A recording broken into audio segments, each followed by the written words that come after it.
Good morning to you.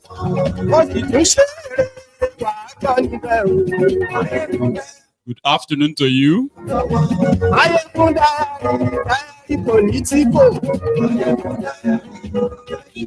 And good evening to you from wherever you are joining us.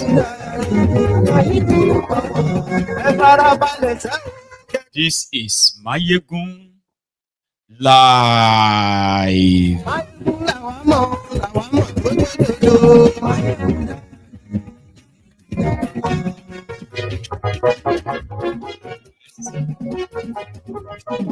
Remember, read the caption of this broadcast. Read the description of the broadcast. Like it, share it. Invite your friends, invite your not so friendly friends, and tell every one of them that Maiyegun today. Very Facebook. And yes, you like YouTube. And yes, you like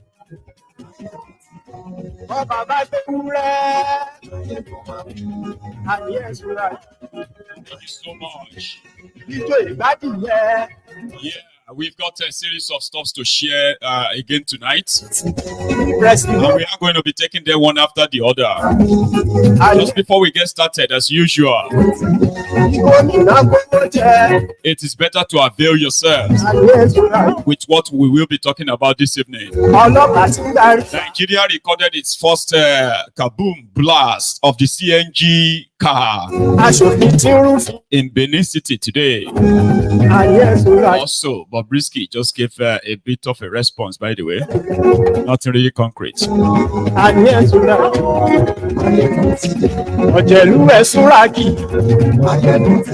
the sweetest in the middle, part of the gist this evening, is when the Ronukus were fighting themselves. Walai, oh funny, go to funny.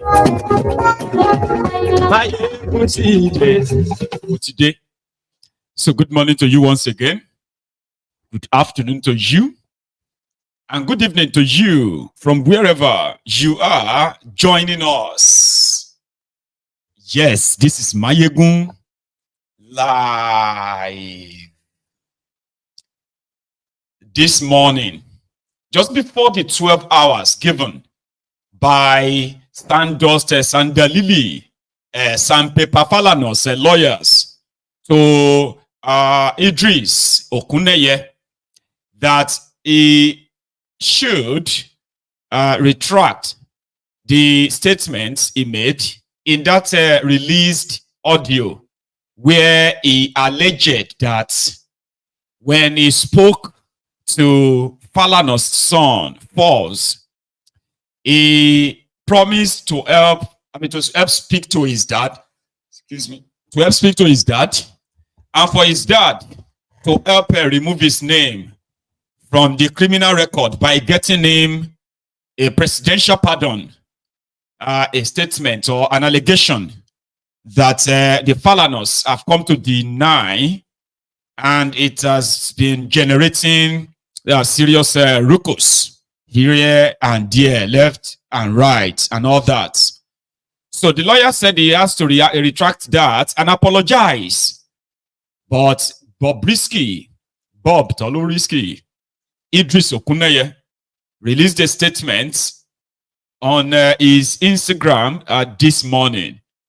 And although that's just like the first statement, and according to him, he said, I, Okuneye Idris, aka Bobrisky, didn't give Falls or his dad any money for pardon.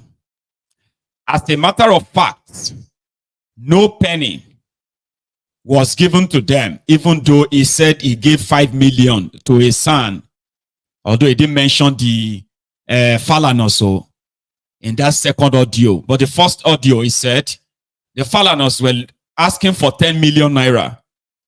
And the second audio, he said he gave 5 million to his son. So right now, Idris said, as a matter of fact, no penny was given to them. I've said this before, and I will say it again. the person that published an audio online should take full responsibility. I mean, should take fully responsible for what he posted in public. My lawyer will respond to any further information the public wants to know about this ongoing issue trending on social media. Anyway, we can ignore all of the the grammatical blunder and all that to still understand what he's trying to say. So according to Bobrisky, he didn't give any money to Falanas. And the audio in circulation, which he claimed was AI generated,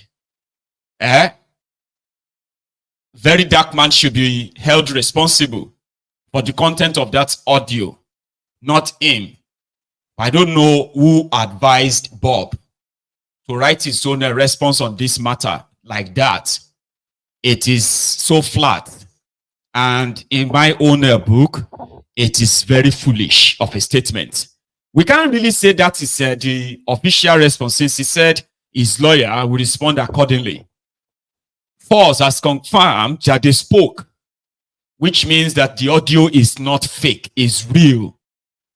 The allegation he made in the audio is what they want him to retract, and he said he did not claim to have given them money. So what will now happen is everybody mark Padini caught me last. Yeah. Including all the allegations in that audio. So there is a video of him that made it to the internet this morning, where he said people should leave him alone. Is it a crime to be a celebrity? Celebrity in Bobrisky. Idris, is he a celebrity? Okay, I don't know. See, please, I won't take this. I'm tired. See, wait. Am I the only celebrity in Nigeria? Today, Bobrisky. Tomorrow, Bobrisky. Next year, Bobrisky. Next tomorrow, Bobrisky. Bobrisky. Kini mo chef we, kini mo rank guy. Wait till I buy for now hand. I'll give you the Maggie. Hey! Sophia Kwa, what is it? Are you not tired? Are you not tired of Bobrisky? Today, Bobrisky news. Bobrisky tomorrow. Bobrisky next tomorrow. Bobrisky there. Hey, what's the apple? Please, carry your negativity off my page. Carry your negativity. This is 2 leg, cross leg off my page. What's the apple? Bobrisky tomorrow. Bobrisky next tomorrow. See, we have so many celebrities in Nigeria. Talk about them. Just leave Bobrisky for 1 month. I beg you, bloggers. Bobrisky. What? You want to give me BP? Shoo, Sophia. Nuisance, Lele. That's probably what we can call him anyway. You alleged that you, supposed senior advocate of nuisance, a very senior lawyer in Nigeria, you accused them of demanding for a 10 million naira to cover up or clear your name from a criminal conviction. So you actually think it is a joke. You are a celebrity. Bloggers, this, bloggers, that. I don't know if that video is now. It may be like old video. Sure you get. But you know now, you know the internet can always find something that will like look so related and all that. But when you read that his response to what the Falanas said he should retract, it has been confirmed that the audio is genuine. The audio phone call is not fake. It's not AI as probably he's trying to kind of make it. So you accuse them of collecting bribe from you. You also accuse them of trying to help you get a special place that your godfather, your godfather wanted you to get in order not to go to jail. All these allegations are not something that is about social media or blogger this, blogger that. So when we saw that, San Falano decided to actually come after the originator of the audio, is gone after the whistleblower, which is a very dark man. So we are still waiting for them to genuinely sue very dark man for blowing the whistle on all the stuff you said in that audio. So the best you can do is not to go and write a poorly written English on Instagram and think that's it. I don't think so. And the last time I saw a letter from his lawyer, That lawyer is pretty much like him too. Maybe he's a Facebook lawyer or Instagram lawyer as well, a celebrity Instagram lawyer. So again, we are going to wait for that lawyer's response. And it's not like Bobrisky is going to apologize or retract that statement. He said he did not give them money. So, but the audio said you gave a son 5 million naira. Did they demand for money from you? They wanted you to say no.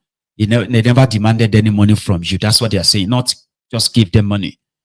So, and I hope they get the ex parte order. Something like that too, like they did for a very dark man, as it is.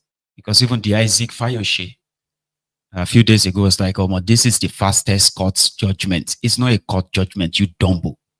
This very dark man case with Falanas is the fastest in the history of our judiciary in Nigeria.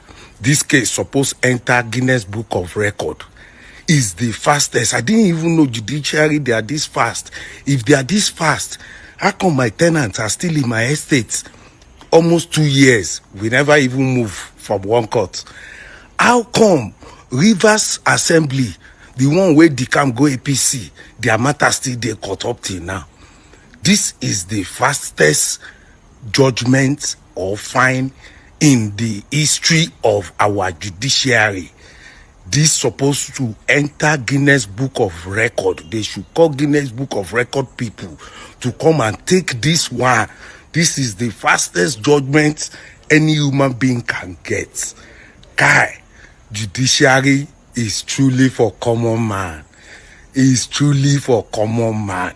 I am not supporting what he did, yes, but this judgment is the fastest I've ever seen. Even House of Assembly, we see they do inquiry.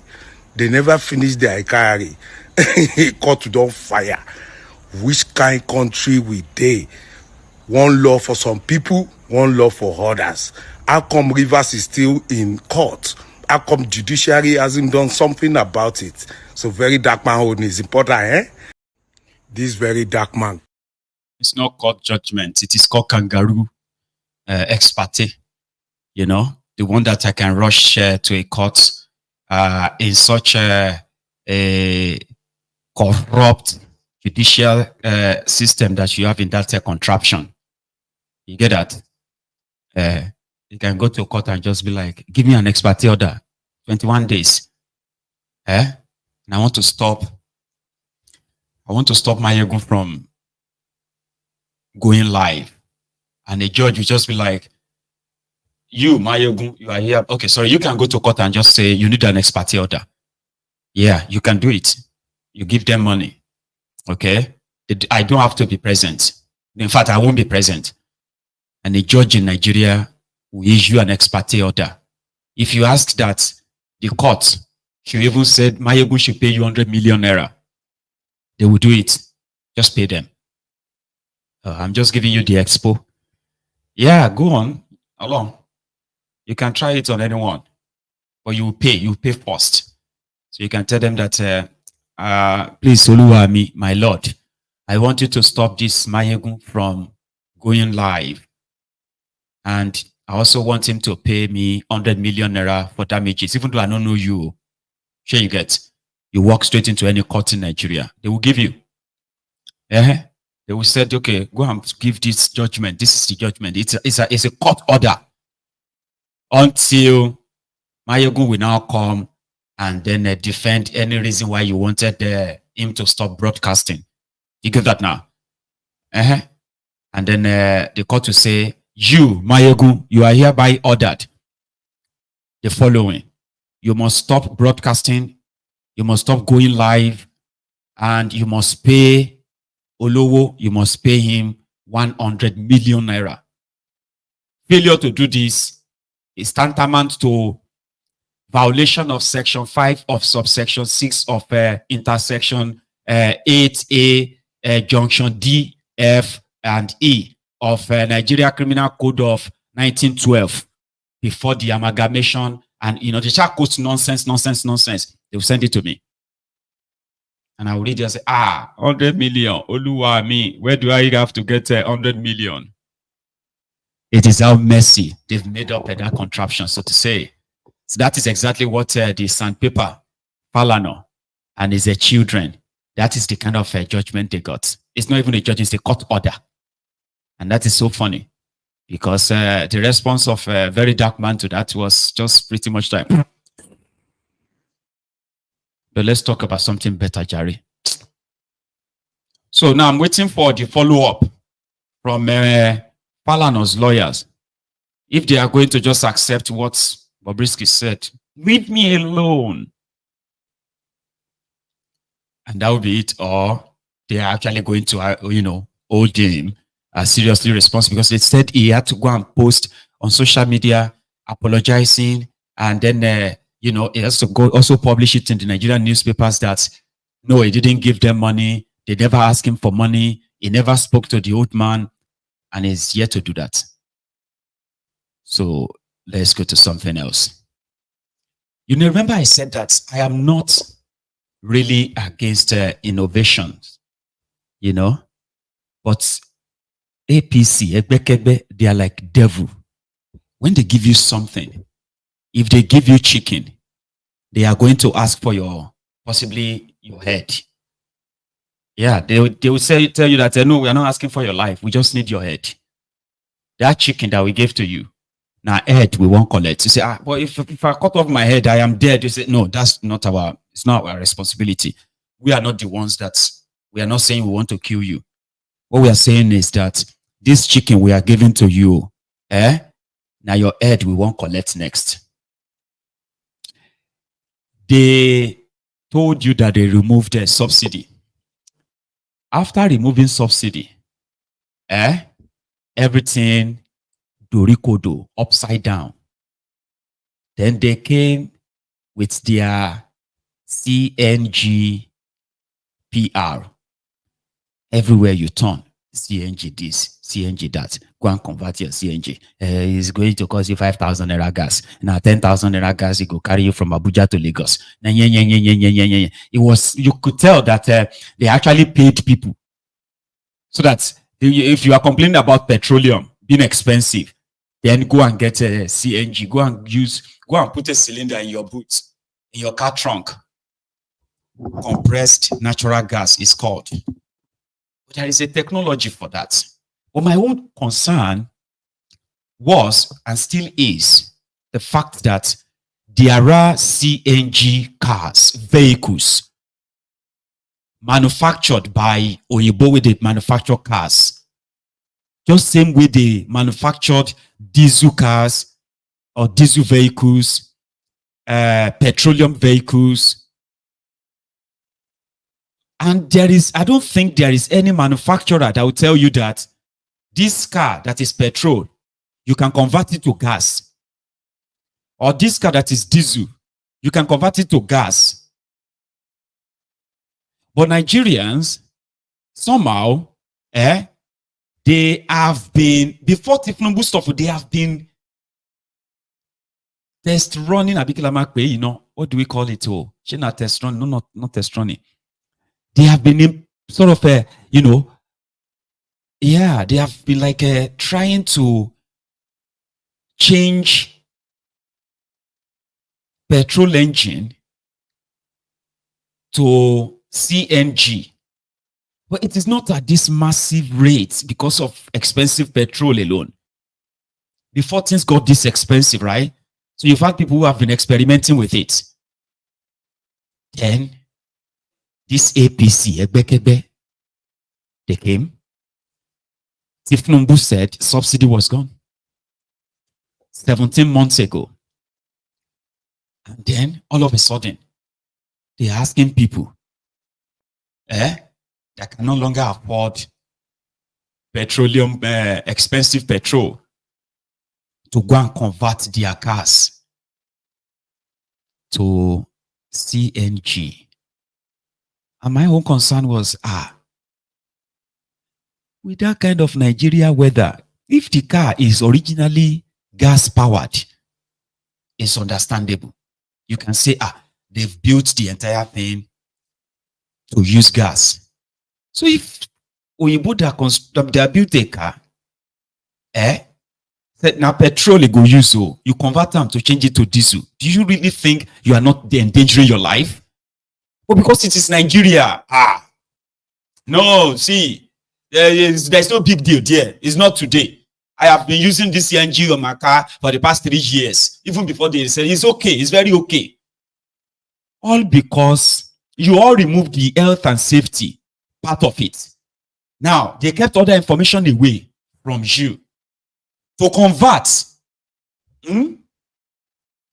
Somebody said you can convert your car from petrol to gas. That this is the type of oshite no. Typical Nigerians. Why would I buy a car, a petrol car or diesel car here? And then I will take it to where? Would I return it to the manufacturer? I will return the car to manufacturer, or I will just take it to a mechanic shop in the UK, Abi? And I will just say, okay, I want to change it to gas. This is what majority of you have been saying online. You typical Nigerians. Okay? You typical. I live in the UK. Which means, even if they have to say, okay, you want to convert your car to diesel or petrol, you want to convert your diesel car, petrol car to gas, who do you take it to? The manufacturer or your corner roadside mechanic? This is how you have been saying it to people online. And finally, APC, they've spread that to everybody. They have said it to, yes, meanwhile, by the way, they have people, they said they have designated points where you can, what do you call it? Where you can actually go to government certified areas, okay? And say, okay, I want to go and convert my car. If you want to convert your car to CNG, for example, right? Just go to I'm using this one out, Nigerian way.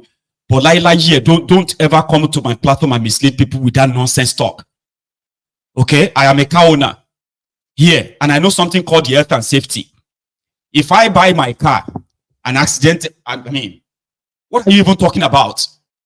So if I get my car from a dealer, a manufacturer here, and I then suddenly something makes me, I want to change it to my petrol car, I want to change it to what? I want to change it to gas. Who do I take the car to? The car produced as a petrol car.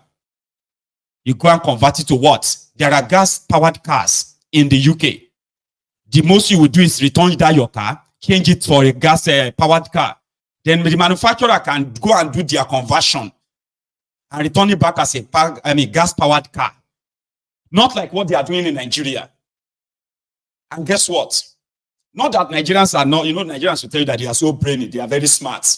Very, very smart people. They can change a right-hand drive car to a left-hand drive car. They can change a left one to right. They do that in Nigeria. They don't even need the manufacturer until everything go and for a somewhere. Eventually. They say, she wants to change your motor, Yuri. Is this not a UK car, UK used car? So you don't change them to a lefty and all of that kind of thing in Nigeria, right? So people will advise you. You will see the good engineers in Nigeria will say, please don't do it. If you really want to buy a car, just buy a lefty car. It doesn't make any sense for you changing the hand and changing switch. They will do it for you. They will say they will do it for you. But it is not guaranteed to last. So it's just going to be like you will know what you are actually getting yourself involved in.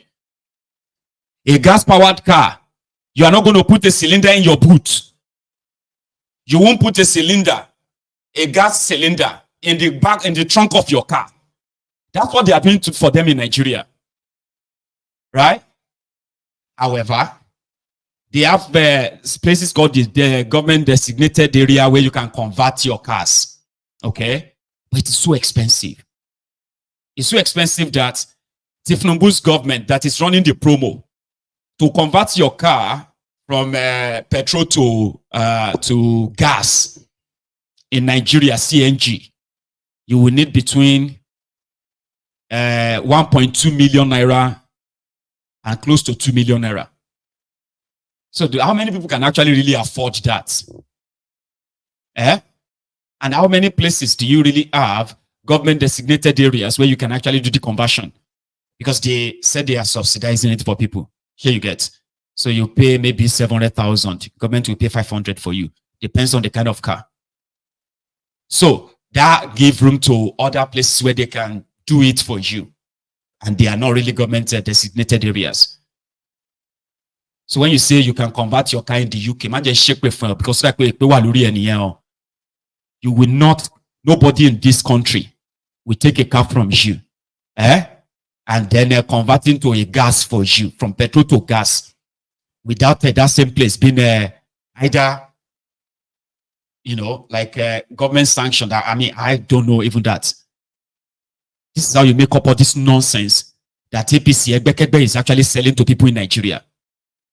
So for those who can afford all these millions of conversion, they will go and get it done somewhere else, since they told them that they can, you know. So in the process, I don't know what happened to this individual. He was refilling his gas, his CNG gas car, in Benin City. And then this happened. Boom. Apostle Cassie, I found now. Your boy lawyer. See what happened for CNG gas, whether they feed gas today. As they feed the gas, and they think they explode. You're they explode, you explode it. See, how she road. How she road. As they feed the gas, they see, as they feed the gas. Nipco gas,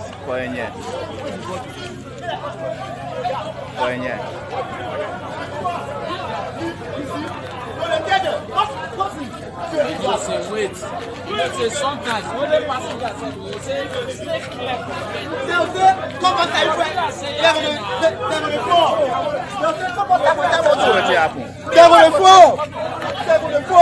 what really happened, sir? Where the driver? Yeah, Bob. Almost safe with updates. I dare do our Nipco gas explosion, gas explosion. Gas explosion, gas explosion, gas explosion, gas explosion, gas explosion, gas explosion. Update, so I dey here live for I want run, I want reverse my car, make I move. Jesus Christ.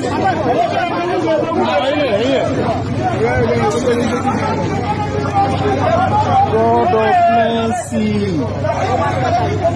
Jehovah. But I think you like this. Why you not follow that motor? Why carry that man just now? Why they carry go hospital? You don't carry that commands. What I said, they cut the leg. And the people we see in your belly, people we take treatment. Why we go take treatment?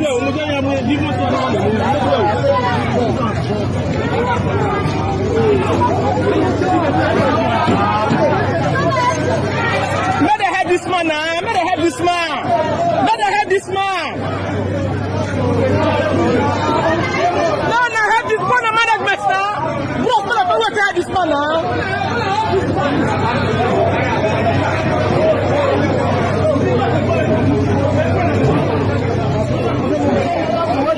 This one. I want that control this show. I want that control this show. You want to fake one now? They control the now. No, what? People that say I don't say guy, you can do that.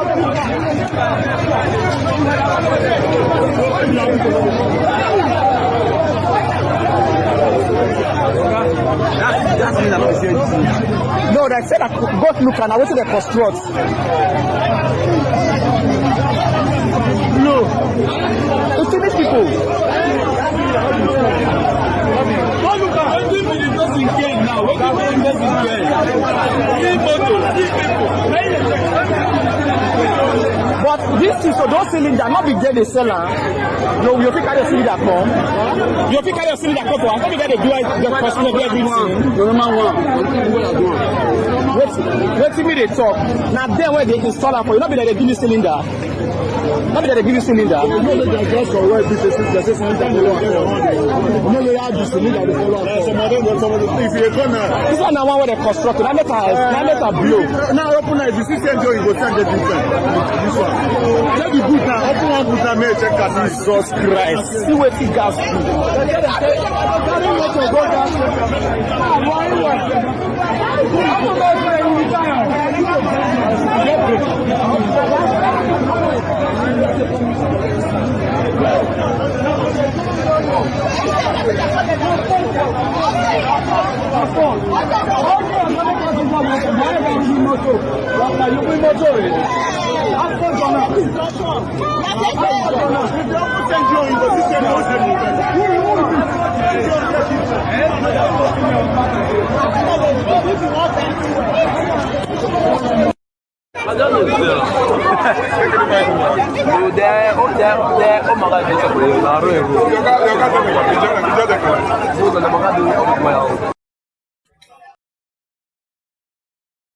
So, since people can't possibly pay what it takes to convert their cars, like by the proper standard, sure you get now. Because the point here is this, right? People won't want to go and do CNG or LPG, as they call it here in the UK as well, right?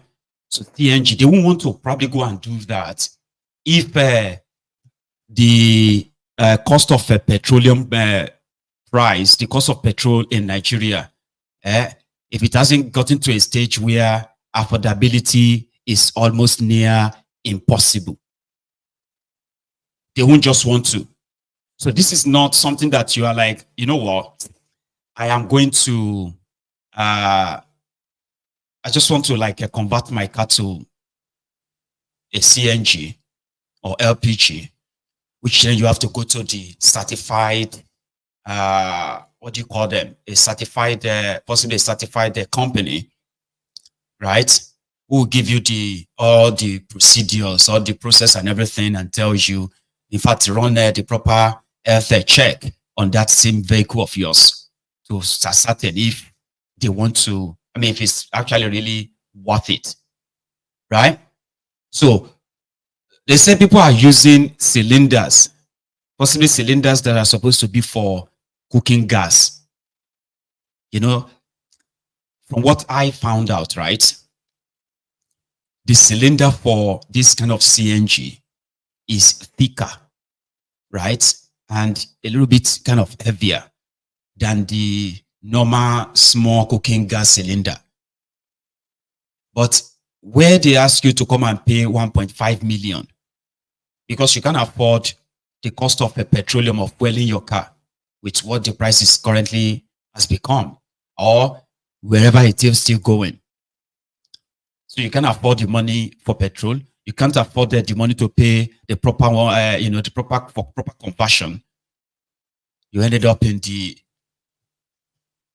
hand of the roadside mechanic, right?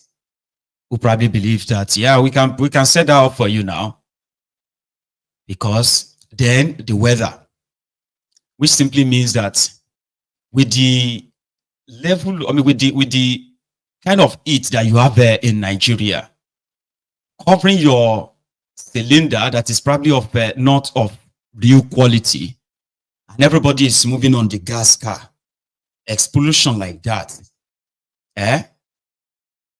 is going to be imminent. Yeah, it's going to be rampant, and probably there will still be more of that. I do not wish you per se, because if wishes can change anything, that would be a different thing entirely.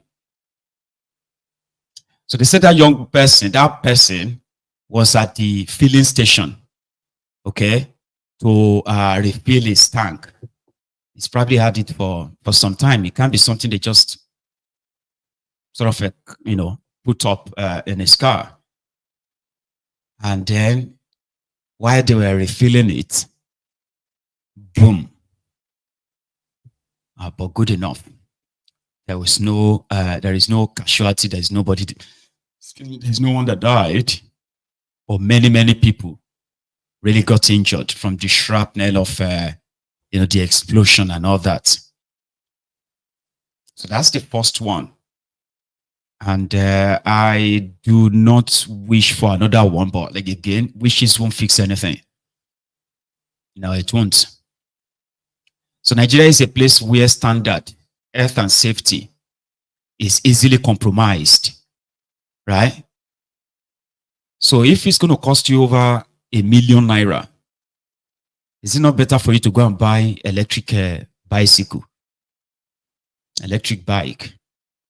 I don't think that will cost you up to ₦1 million to buy electric bike and then charge that, write that everywhere than to be carrying a time bomb all about, which who knows what it's going to be like for the next explosion. So you can write that down. Today is the 17th. 17th of October. And it is also the 12th day of the time they started their PR on social media and everywhere.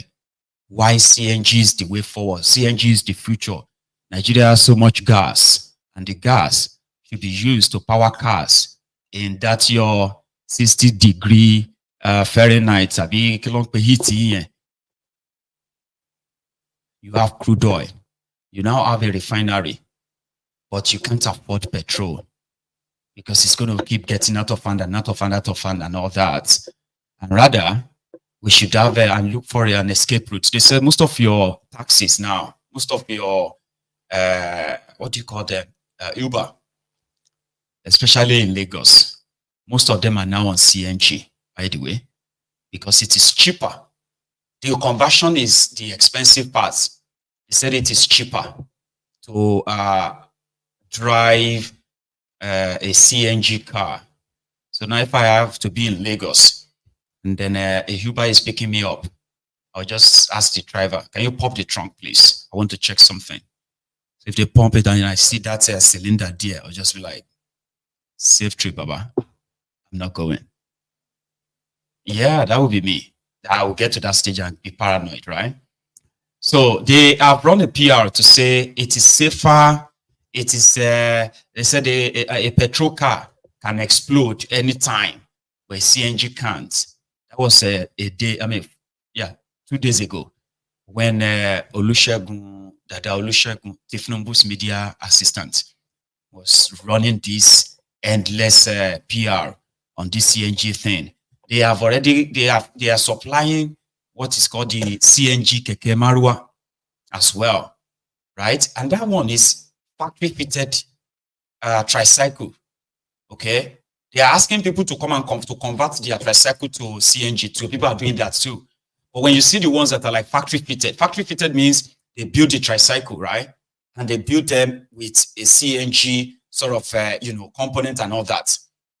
So that's the kind of one I can possibly buy or use. But if you see everyone with their cylinder, you don't know where they converted their own from.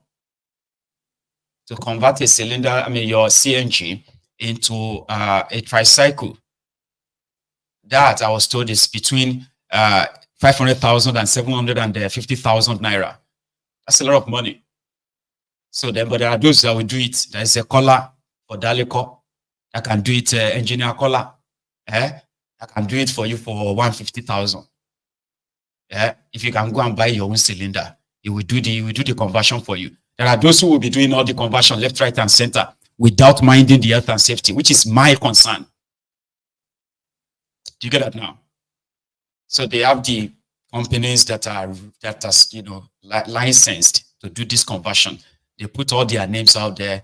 I wish I could put some of the names on my screen right now to help those of you who probably want to. But if you go to their government website, they should have them there across Nigeria. So in that case, those ones have what you can say warranties or guarantees that comes with it. Abi, they can tell you, oh, we have done it, and yes, if anything goes wrong, hold us responsible.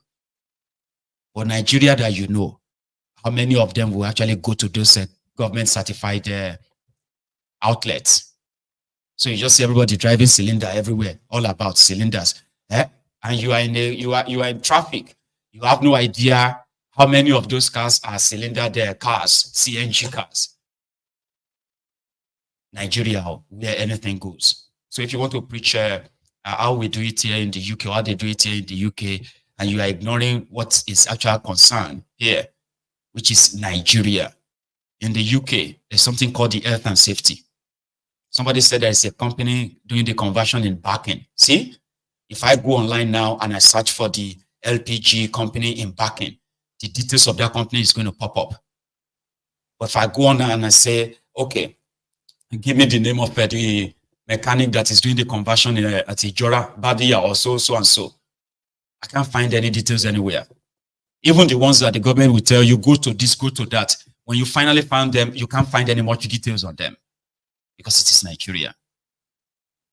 There's something here called health and safety, and it's so important. It's so important. Anyone who lays their hand in doing anything, they have all the government certified certificate. What do you call all the government certificate that certifies them that they can do that conversion, or you just return it back to the manufacturer, right? So if you are comparing, that means you are not following. What you are doing there is that to say it is the same here in the UK and it is the same in Nigeria, and that is misleading. That is not true. So they have their first explosion today, and I hope there won't be any. I wish, but wishes don't really kind of change anything, so to say. So it doesn't make sense to talk about wishes and all that, you know. Ladies and gentlemen, in fact, let's leave Benin now and go to Lagos. You know, one of the things that helped Tifnumbu and his tribal, local champion politics of the thing is that it's like a gang up in Lagos, okay? It's like a gang up against the supposed indigenous Lagosians. Lagosians, the real Lagosians, I'm talking about not the Lagos residents now. The real people who are like a Diomo in that Lagos state. The reason why you will never see any of them in the position of leadership per se, except the ones that Tifnumbu has managed to put under his wing. And they are always happy to play the second fiddle. Since 1999, the real Lagosian, someone from Lagos, Gogo has never been the governor of that state. And what they usually do is to blackmail them, gaslight them, and in fact, oppress them out of it.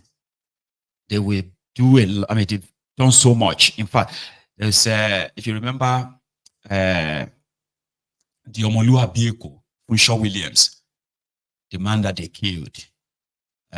You remember Funshaw Williams?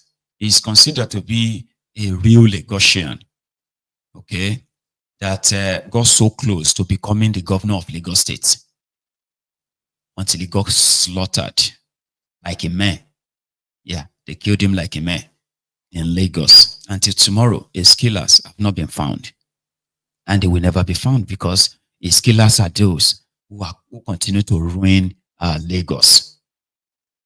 So the reason why you see so much hatred being spread by the people I call the Lagos Abobakus, Oshogbo Alimajiris, right? The bad idiot, the bad stars, who used to be the Buhari idiot, the Buhari Deans, the Buhari Diderins, who love to share all this tribal, bigotry, tribal hatred, left, right, and center. Majority of them are not from Lagos. They are not. These are shameless cretins that are not really proud of who they are, where they come from. Aregbe Mugbo became a commissioner of works in Lagos.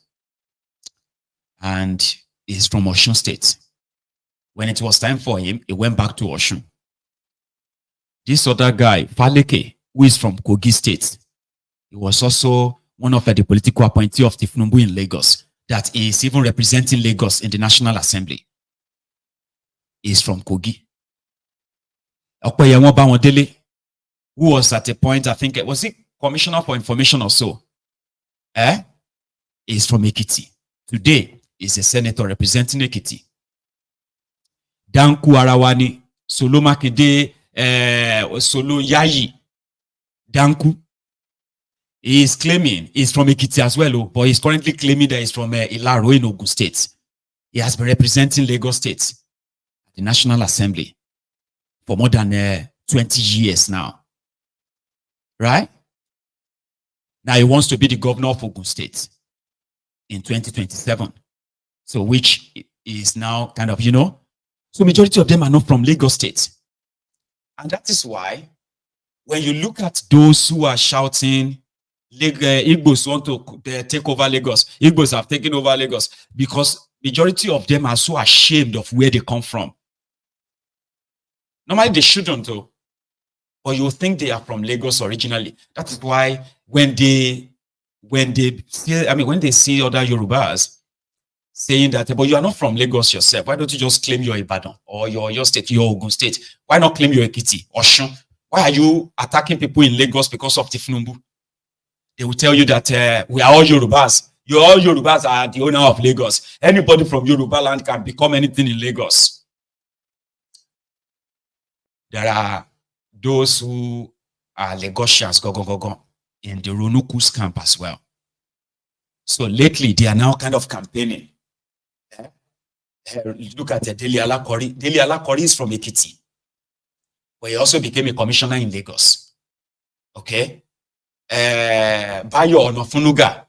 I don't even know where that one is from. Where is Bayo from? Anyway.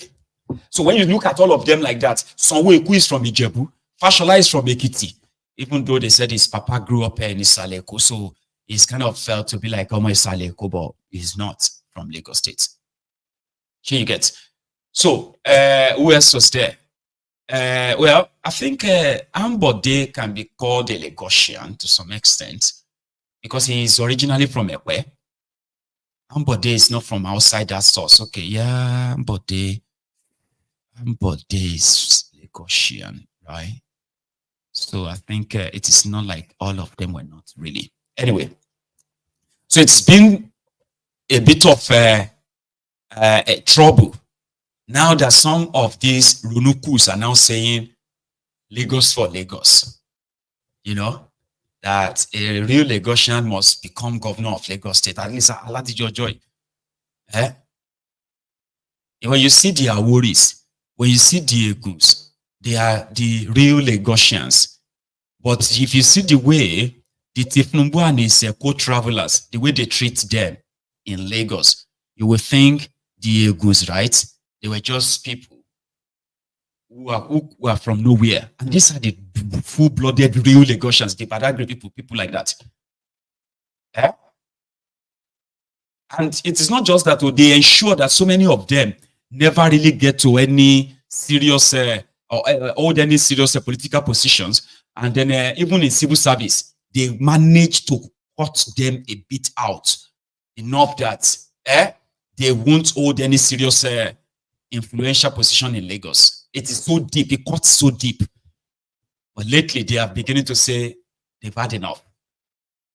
They want a Lagosian to be the governor of Lagos. I think that's what they were talking about in one of their online spaces, right? When they are not talking about the Igbos, they are not talking about, other people that they consider as their enemies. So Wahala started. This is a long listen. It's chaotic.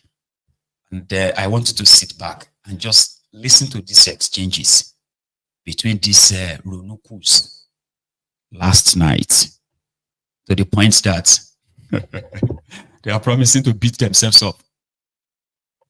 And oh no, I think you should listen, because I don't think I can say it all. It's a long listen, okay? I'll come back and ask, what do you think? The Runukus, ladies and gentlemen. Ogun indigene or even Ondo that wants to stay in Lagos, be a councillor in Lagos, can be so. If they want to be Speaker of the House of Assembly of Lagos, they can be so. If they want to be governor, deputy governor, they can be that. Why?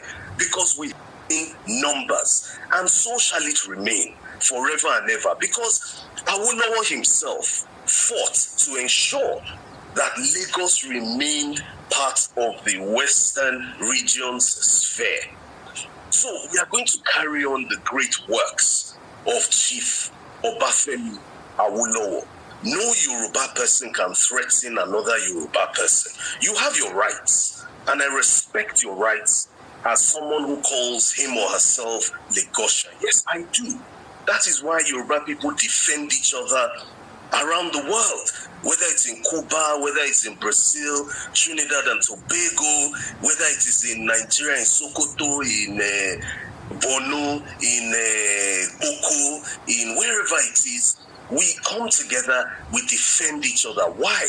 Because we want to maintain that brotherly Omoluabi culture within our Yoruba culture and traditional system. So that is why I say to you, stop saying Yoruba people should go back to their states. Why? It's not nice. It sounds like extremism as far as I'm concerned. It's not a nice thing to say, telling people to go back to their states. That's not nice. We need to be our brother's keeper. That's what we need to be. And then extend that brotherhood to other Nigerians, and be welcoming to all Nigerians. Because that is the way in which this great nation of ours will thrive, will succeed, and become the best in this world that we live in. And just to land, lastly, Yoruba people in Lagos, you have nothing to fear. Whatever you want to do, you can do. In fact, the idea of Tokunbo Wahab as the next governor of Lagos State, I think he's performing a stellar role within his remit in Lagos. I think he could be a good governor. Honestly, a very, very good governor. He has good policies.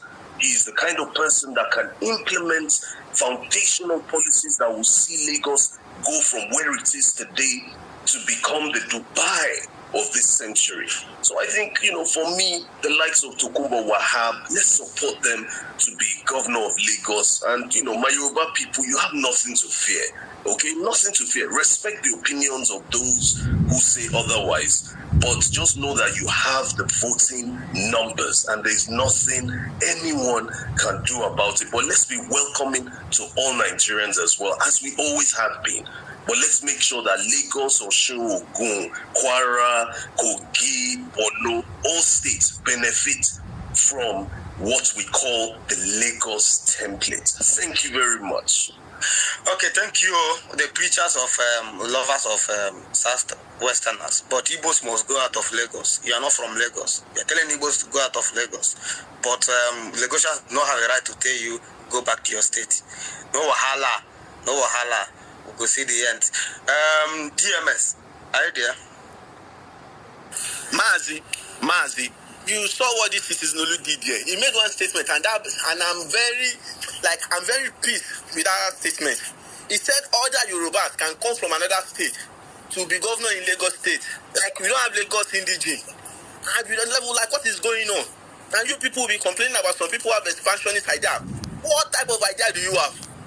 You will carry your people from another state, you come to Lagos State, rule over the Lagosians over there. And the Lagosians over there, they are saying, we want indigene to rule our land. But people like Citizen Olu, they are against it. Why? Why must it be Lagos? Why can't the other Yorubas, the indigene in Lagos, rule their own land? What is your problem with that? You are also a terrorist and expansionist. You people have a big problem. You and the likes of Motuba, you people need to be thrown to the gulag.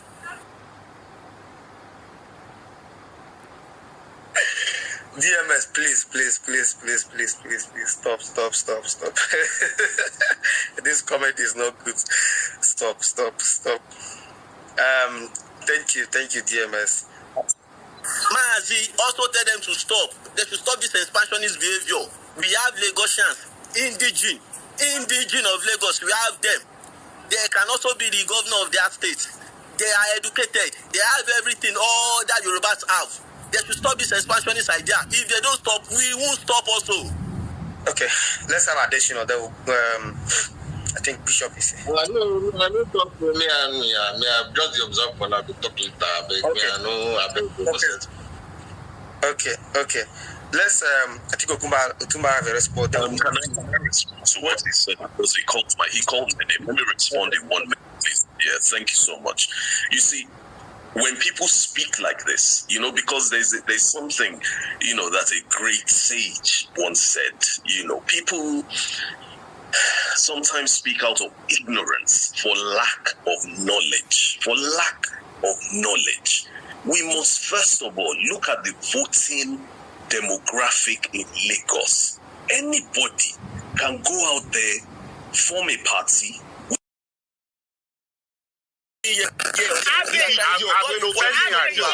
With 10K, I will fix your life. This idiot where they talk anyhow. You think you just God will punish your father. God will punish your father. You when they wash plate. As you dey follow us talk, you dey wash plate. You say we know here to dey wash plate. Now that place you go wash that wherever you are. Wash plate. What's your father dey do? Your father dey boy any yala ya ma for o ma fobo kuni were otumba o ma boy kuni.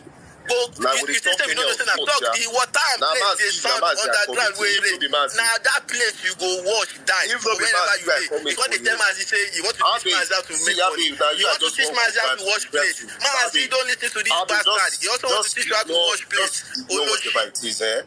There are a lot of nuisance on Twitter. You know, just like last guy that just spoke, there's a big nuisance. Just let me teach you how to make money. Let me teach you how to make money.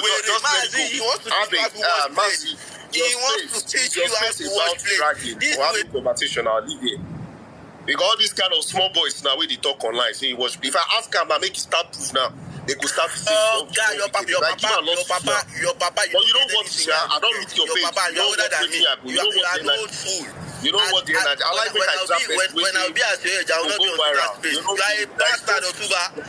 By the time I will be at your age, I will not be on Twitter space defending Igbo. You are a bastard and a terrorist. You are a small frog. You are a bastard and a terrorist. Boy, you know, if you go back to Australia, go back to Dubai, anywhere ever, you are not looking for me. You are looking for. Like I said, Mazi, is your space open for dragging? If that's what we can resort to violence. If you're here to have conversation, that's why I came here because of Adeshino. You understand? I came here because of Adeshino that was trying to push a negative agenda, which is not different from the person that is pushing, and that's why I'm here. See how you are crying. See how you are crying. So this is why I'm here. Crying. But you know you are not here to say anything about so you can shed tears like this. All this one, all this bastard. Leave. You understand? Mazi, are you there? Terrorist sympathizer. Mazi, are you there? Terrorist sympathizer. Terrorist in Ibobo United. Terrorist. Do not allow Abi to land. Okay, Abi, go enter work. Let's give Citizen Nolu, because he has not said anything on this space, and JT. Let Citizen Nolu speak. Then we'll still come back so that you guys will cool temper. Let Citizen Nolu speak. Citizen, are you there? Yeah, I'm here. Yeah. Mazi, before Citizen Nolu go, Mazi, anybody that says shit about Lagosian on this, I will unmute and interrupt. They should focus on the topic. Focus on the topic. No, you will not interrupt. You allow the person to land, then you have a time to report. If you interrupt, the space will not flow. You allow the person to land, then you will respond. That is the reason why you are on the speaker session. So if you are interrupting, nobody will listen to you. Okay. So thank you. Citizen, go ahead.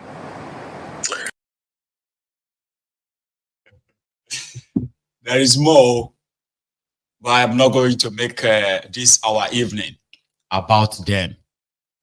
The Ronukus, they were fighting themselves because the Ronukus are mostly not from Lagos. Those ones that have been preaching hatred against the Igbos, majority of them are not from Lagos.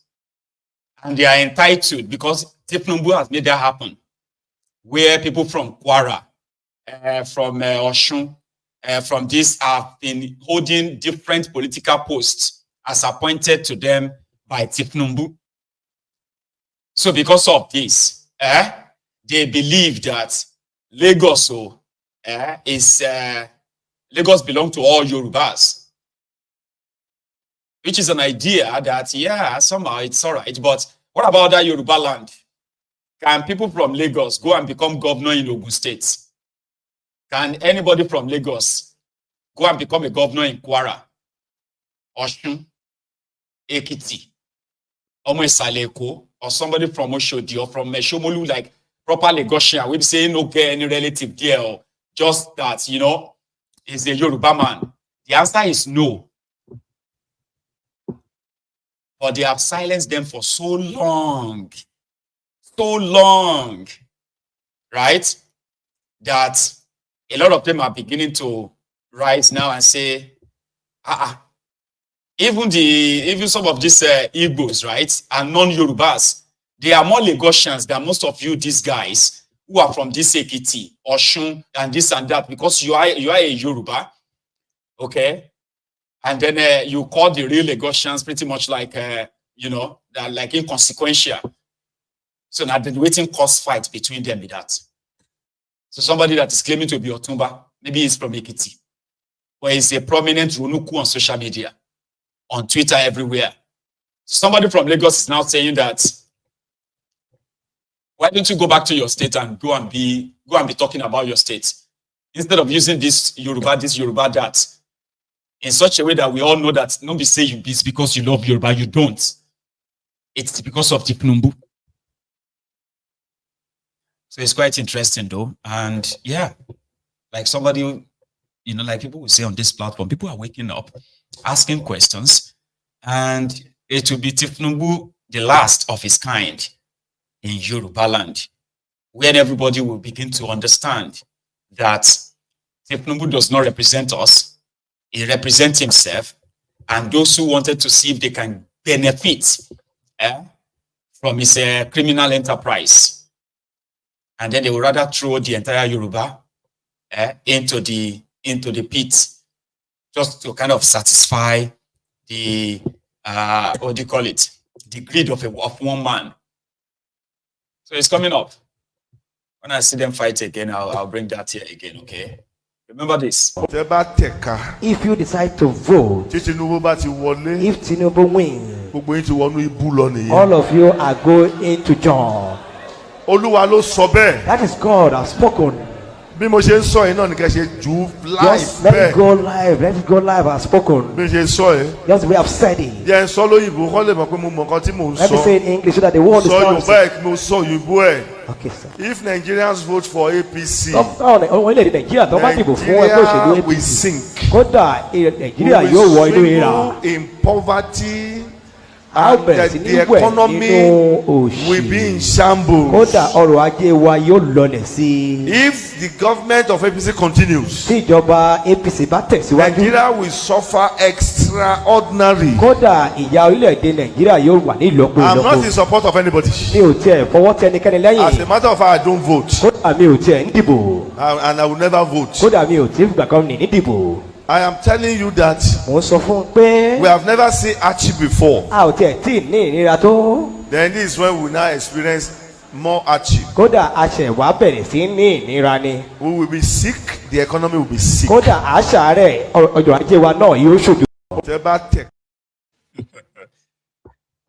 It is easy to predict. You don't even have to be a pastor or anything. You just need to be an honest person who can be very honest to himself and then to others. Look at the antecedents of Tifnumbu. Look at those around him. Check his history, not the propaganda.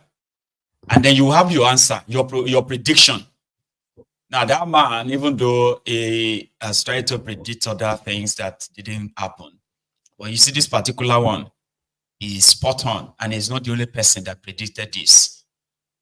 A lady went out for a shop, and she was surprised that this is what people are now buying. Do you remember this? Mugari, Jepomo, Orieja, and all that stuff. Remember this? In the time of poverty like this, the economic principle of Yusuf is what everybody should apply in his own lives. Eat little, save more. You don't know what. You remember? I think some people have taken that literally right now. This lady went out to buy fish. Orieja, Jepomo, Orieja. God damn it, man. It is well. So yeah, people are sharing head of Titus fish. Titus fish head. And the carton is 18,000 at the cold room. The cold room.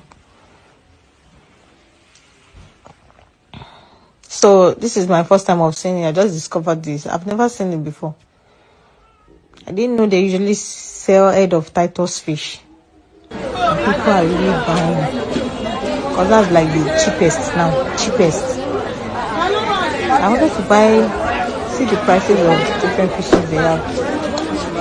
I wanted to buy Titus fish. I wanted to buy Titus fish. My children, they really like, they like Titus fish a whole lot. So I wanted to buy Titus fish as usual. And then chicken, that was my plan. Then panla for fry, just to fry some at home. I could not. I just bought Titus because though this one was too much. I bought Titus fish. This is for 10,500 for just 6 pieces from a scale because I didn't get any. Head of fish, Urieja. I remember one of my schoolmates back then. We used to call him a head of fish. You know, whenever we went to the canteen and they were asking what he wanted, they would say head of fish, head of fish. So we started calling him head of fish. I don't think if we have to roll things back now, any child can just go to the canteen and say he wants the head of fish. When they now cut off head and they have carton of fish that was supposed to be carton for fish, right? It's now just head, cut off head in a carton, 18,000 naira. So people are sharing that to buy.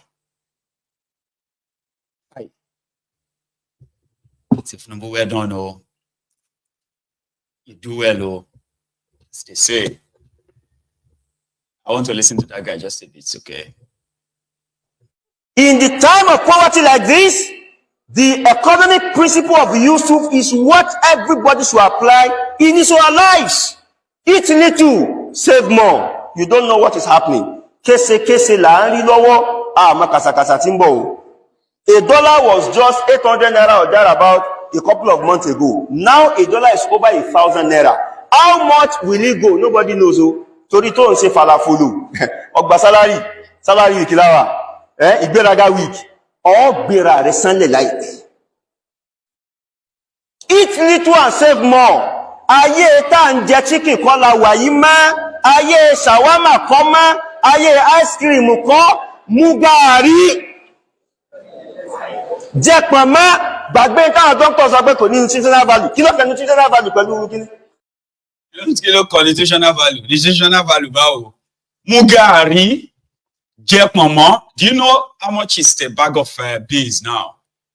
That's a 50 kg bag of beans. 340,000 naira. Yeah, you heard me right. 340,000 naira. Bag of beans.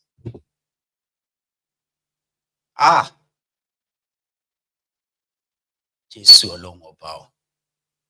So if we even want to say, okay, let us change the side of our great grandma, if we want to do, so you know, she's been sleeping like this for almost 10 years. Almost 15 years now. So if we decided that we want to change our size, okay, you have been sleeping on this side, for 15 years, so we'll change your side to this side. Okay, we decided to go and buy bag of beans. And he said to even change the side of mama right now, we're going to need like about 700,000 naira. Probably 1 million naira. To fry akara. Buy ororo, buy this. What about my grandfather? What about my mom? What about my dad? If I decide I want to kind of change their direction of how they have been sleeping, or this, is it not better to probably pray that may they continue to rest in peace like that? Because that's what the situation has become now. And there's nothing like let's anywhere anymore.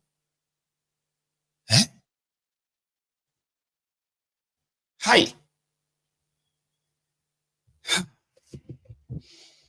Okay. We'll come back to that. Right? I saw where Shettima, I saw him in Sweden. Okay. The first thing I saw was where when he was going to visit the Crown Prince of Sweden, Prince Adebayo. I don't know where your Crown Prince lives, right? But Shettima is in your city, and they saw him this morning.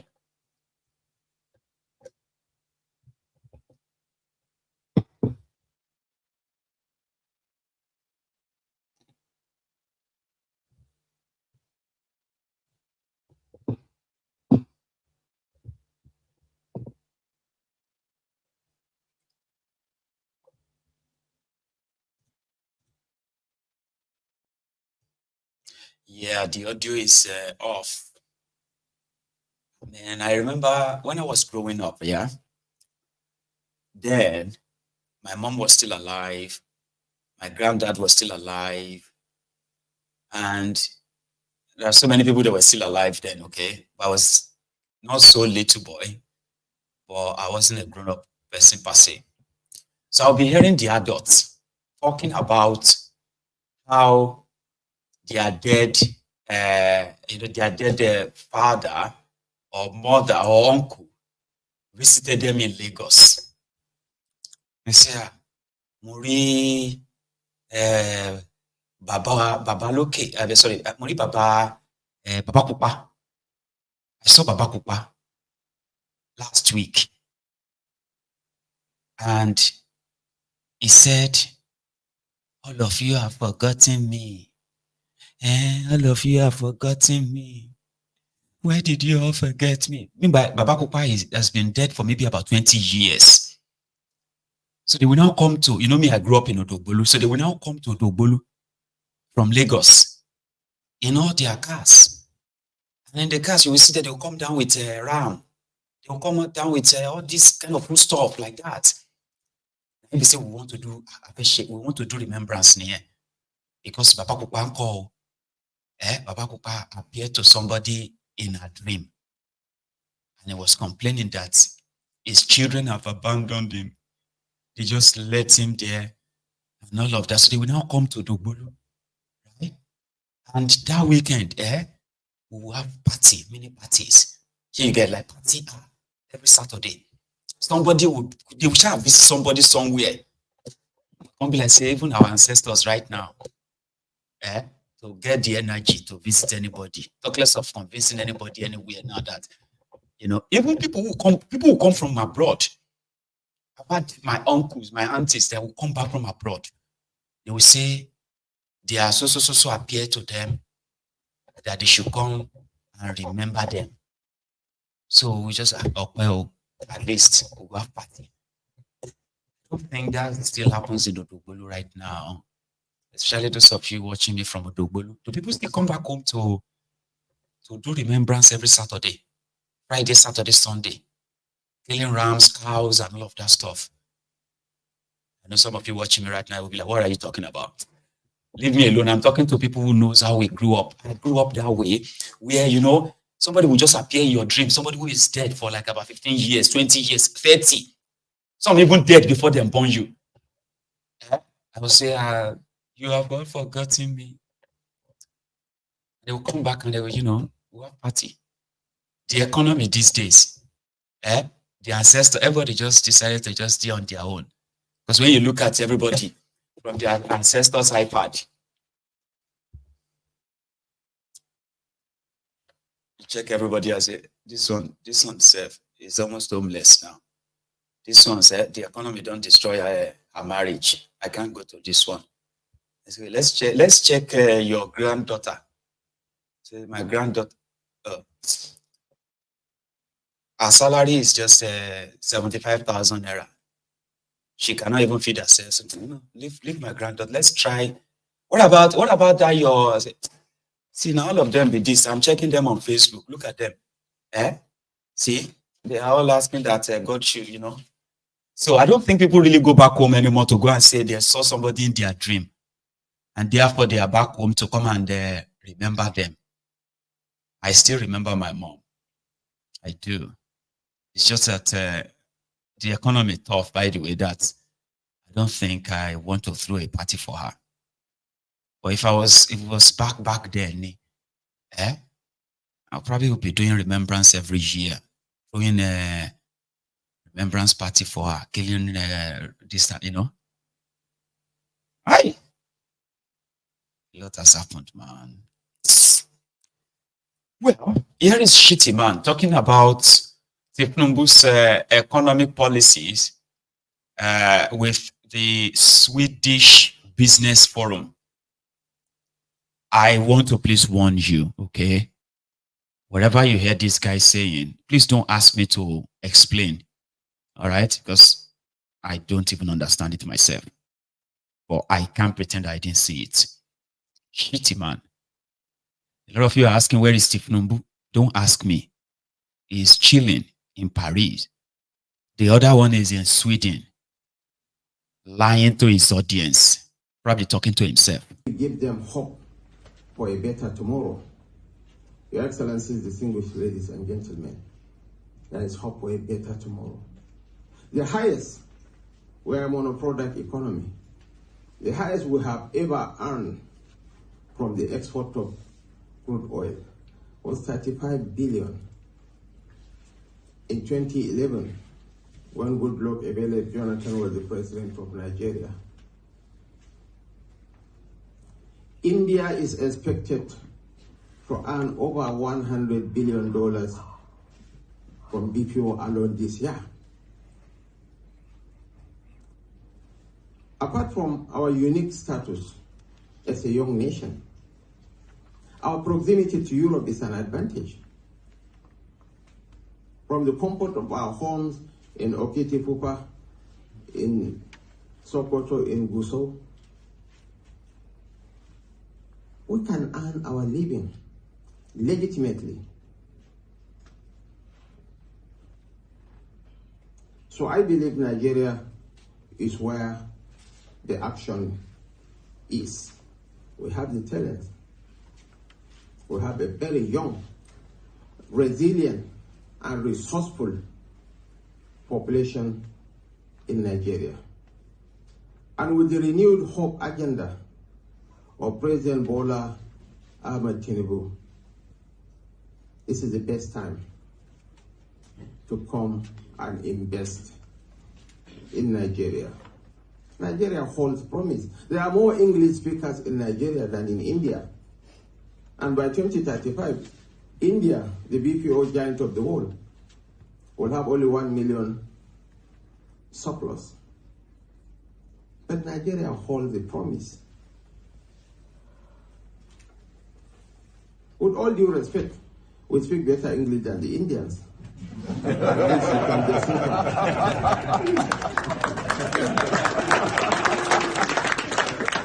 I want to thank you from the bottom of my heart. There is a prepared speech, but sometimes I prepare to speak from the heart. The Swedish ambassador is a wonderful lady. And by the end of the century, when all of us here had become poor tenants in the home of the earthworms, Nigeria will be the most populous nation on earth. And there is beauty in numbers. People celebrate China fundamentally because of their numbers and their ingenuity. I can assure you that the Nigerian digital space, the Nigerian digital ecosystem is yearning for support and investment. I don't believe in handouts. I believe in partnership that works for all of us. And according to Korn Ferry, a global consultancy firm, by 2035, there will be 65 million global talent deficits. The United States, Brazil, and Russia will all suffer from 6 million talent deficits each. But Nigeria and Africa, Nigeria is a young nation. The average age of the Nigerian nation is 16.9. Hope springs eternal from the heart of me. I'm an eternal optimist, but I'm also a realist. George Bernard Shaw said, progress is impossible without change.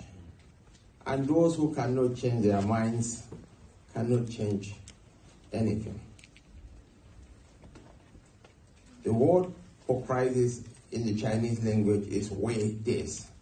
Wei stands for opportunity, and Day for change. Nigeria beckons at you.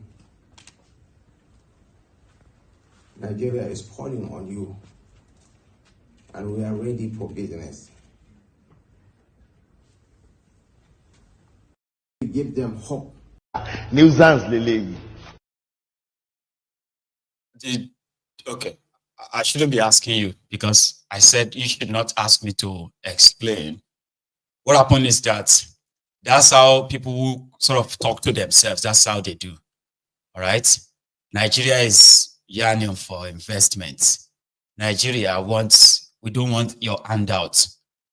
It's been 17 months. Okay. They've not been able to attract at least minimum of $1 billion to that country. In 17 months, they've only been able to attract $29.5 million investment. And I don't even know where that investment is per se. They said part of Lagos and Abuja. Those are the two places. 12 million and 17.5 million. And I think the investment is even in something not really, something inconsequential. Giant of Africa. Because nobody is going to invest in a country who is suffering from policy inconsistencies. They also sent another guy to the world. This one is the agriculture minister. You probably don't know him, but I'll put him on your screen very soon. They did a video like Tifnubu cut and join to present to the World Food Organization. And the entire thing is filled with lies. I'm so sorry. So that's why I want to share the two together so that we can put them behind us. Listen to the agriculture minister. Your Excellencies, ladies and gentlemen, I am pleased to address you on behalf of the President and Commander-in-Chief of the Armed Forces of the Federal Republic of Nigeria, His Excellency Bola Ahmed Tinubu, GCFR, at this year's World Food Forum, organized by the Food and Agriculture Organization of the United Nations, and to share the Nigeria's vision for an agri-food system that can deliver food for today and tomorrow. Let me first congratulate the FAO Director General for his leadership and support to member countries towards transforming agri-food system for guiding the process of ensuring food and nutrition security across the continents. I equally commend the commitment of all state and non-state partners for their contributions to human development. Since I assumed office, the Nigeria's vision for an agri-food system reflects a comprehensive approach to securing food for the present and future generations. The focus has been on inclusivity, sustainability, and resilience, which is based on the principle of unlocking and exploring the country's agricultural potential. The direction of the Nigerian government and the support provided by development partners is targeted at uplifting smallholder farmers and rural communities. Amongst the ongoing interventions is the African Development Bank's assisted National Agricultural Growth Scheme, AgroPocket, NAGS-AP, which facilitates farmers' access to seeds, fertilizers, agrochemicals, and training. The program has helped in enhancing yields, output, processing, and marketing in the chain. It is therefore our collective action to sustain investment in smallholder farmers for improvement in agricultural productivity, access to resources, extension services, and markets, which will ultimately transform rural communities and raise living standards. Similarly, the government and other stakeholders continue to use the window of the Nigerian incentive-based risk-sharing system for agricultural lending to de-risk agricultural investment and therewith raise farmer income. business profits, and living standard in a commensurate manner. Other initiative is the step taken on promoting inclusivity in agriculture programs with focus on youth and women. The initiative has resulted in the creation of vibrant youth farm lab that helps to modernize and diversify the sector via skill, entrepreneurship, and leadership development. We are also facilitating a proper management and utilization of silo complexes, community warehouses, and aggregation centers by concessioning some facilities to the private sector and deploying some to the statutory activities of food relief intervention and commodity price stabilization as a means of ensuring normalcy in the supply chain. In addition, Nigeria is vigorously promoting and developing sustainable agricultural practice, most especially the application of climate-smart agriculture and integrated pest management to boost productivity while protecting the environment. On the context of stimulating agribusiness and value addition, Nigeria, through various commodity value chains like rice, cassava, and palm oil, has created job opportunities and increased income among teeming youth and women in the country. In another related development, government recognized the urgency to unlock capital for agricultural growth and increase financial resources through the innovative financing models such as the Agri-Small and Medium Enterprises Investment Scheme. It is also pertinent to state the pragmatic efforts put in place in short, medium, and long-term measures of stabilizing and addressing acute food shortages through emergency interventions like food distribution programs and the use of underutilized storage facilities. Equally prioritized for food security attainment is an increased funding of innovative research and technology adoption. Generally, an equitable resource distribution through efficient and effective policies would ensure balance in the distribution of agricultural resources. It is smoke Igbo. It is take Indian. It is smoke Igbo. It is take Indian. Yeah, that's how they deceived themselves. They destroyed Nigeria. Their terrorists, Fulani terrorists, destroyed people's farms, killed farmers, chased people out of their communities. And today, Nigeria is a palliative country where Tifnubu and his gang, they are now sharing rice. Sharing rice. Sharing rice, sharing bread. Because people cannot even afford to buy the food anymore. It is not because there is no food per se. Where there is food, people can afford it. The food inflation in Nigeria is now over 200%. Officially, they put it at 42%. Ridiculous, yeah? Well, they do tell themselves that they are doing well. And I told you before that it is a teleprompter recorded content. It's called Cut and Join. Look at the Minister of Labor in Nigeria. Listen to her after meeting with the supposed labor today concerning this increase in petroleum price, in cost of living. They actually met with labor minister. The meeting is not for press. What we did today was to interact with our brothers and sisters. You understand? So I don't think it's anything of note. We just started to interact with them. The truth of the matter is that I do not know how to explain when I said that we just did interaction with the organized labor, and that's what it's supposed to be. It's not when people start getting agitated that you start talking to them. We are Nigerians, and so what's wrong in calling them to say, how are you, how have you been doing, what's going on, and all that? I mean, that's what it is, and I believe that Nigerians should start being positive about when people meet, and that's, for me, very embarrassing when I come out and I see press. What for?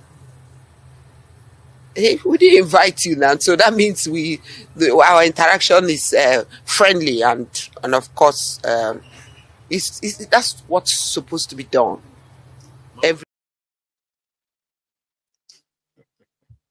Nigeria don't enter worse than one chance. Waiting you enter is more than one chance. You are currently on that old stage. Here, you know, Sha, if you are inside that Nigeria, even if you're outside Nigeria, Nigeria is under the hostage situation where you have Osapa been Lakil and Jollof Hitler. You are under the state capture that you don't know which is which. The first one is Shapa being Lakil. The other one is Jollof Hitler. So anywhere the thing they hit you depends on how it is kind of the shege is eating you. Now only you feel explain which version you are experiencing. Somebody asked, why is it hard for investment banks to invest in Nigeria? I mean, come on. You know, Nigeria needs this investment. One JP Morgan guy actually was so honest. And I bet you a lot of people inside that room were nodding their head. Wow. You cannot, investors can, because investors, they are holding people's money. It's not their money. They are looking for where to invest and make profit. Here you get. So, if you have a country where you do not have policy stability, where you wake up tomorrow morning now, you don't know what it's going to be like tomorrow. You are just going to read it in the newspaper and say, okay, it don't change again. No. You don't know what it's going to be like next week again. And he clearly stated it here. Well, everybody there will probably just like, Then after that, they will go back to their default mode. Hi, my name is Amina Maina, and I'm the Group Chief Operating Officer of a company called MRS Holdings. We're an oil and gas company, but I sit here as the third Vice Chairman of the Nigerian Economic Summit Group. And my question to you really is with regards to the vantage point which you sit on, which you hold, and what would you say about global capital today? Because recently there's been a lot of conversations around global capital, but particularly as it flows towards sub-Saharan Africa. What can you tell us? But what would you also say would be the key drivers for FDIs? Thank you. Yeah.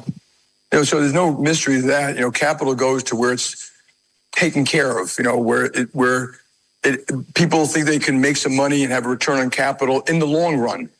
And very often countries, I'm not talking about Nigeria, if they have very inconsistent policies, companies don't want to go there. And the real capital is going to come from companies. So I think, we in America could do a much better job in what I call development finance. If you look at our development finance institutions, we could double or triple that. And I think we should. And as they grow, JP Morgan will double or triple our investment in the development banks. But the real capital is private capital. It's companies around the world that might be sovereign wealth funds. They want to come here for investment opportunity. So, to do that, consistent laws, consistent regulations, consistent rules, consistent legislation, consistent legal environments, you will get plenty of capital here. But it's got to be consistent because in a lot of countries, when the legal environment flips back and forth and the government flips back and forth, people are just afraid to make those investments. And, our investment, when we try to do it, at least since I've been to JP Morgan, we've never left the country. Once we go, we get better and smarter, and then we try to enhance what we do here. But those rules to get capital are pretty basic everywhere. You get up. Nigeria is a place where you just have no, if you are a real investor, not a criminal, a real investor with millions or billions of investors' money, and you're looking for where to invest on their behalf, you won't go to a contraption where criminals are more interested in taking loans and buying themselves luxury, private jets, building themselves mansions, buying themselves, expensive bulletproof automobiles and all that, looting and looting and looting and looting, then changing policies every now and then to suit whatever the World Bank says they should change it to. You won't take your money there. And that is why Nigeria will suffer for 600 million years. It's not a cause. Okay? You just need to open your eyes and see what is working against you. A corrupt, rigged system. That a man like this, Oji Uzo Kalu, there, he collected 218 million naira to construct a road. Why would you even give him this money? It's a constituency project. But you know something?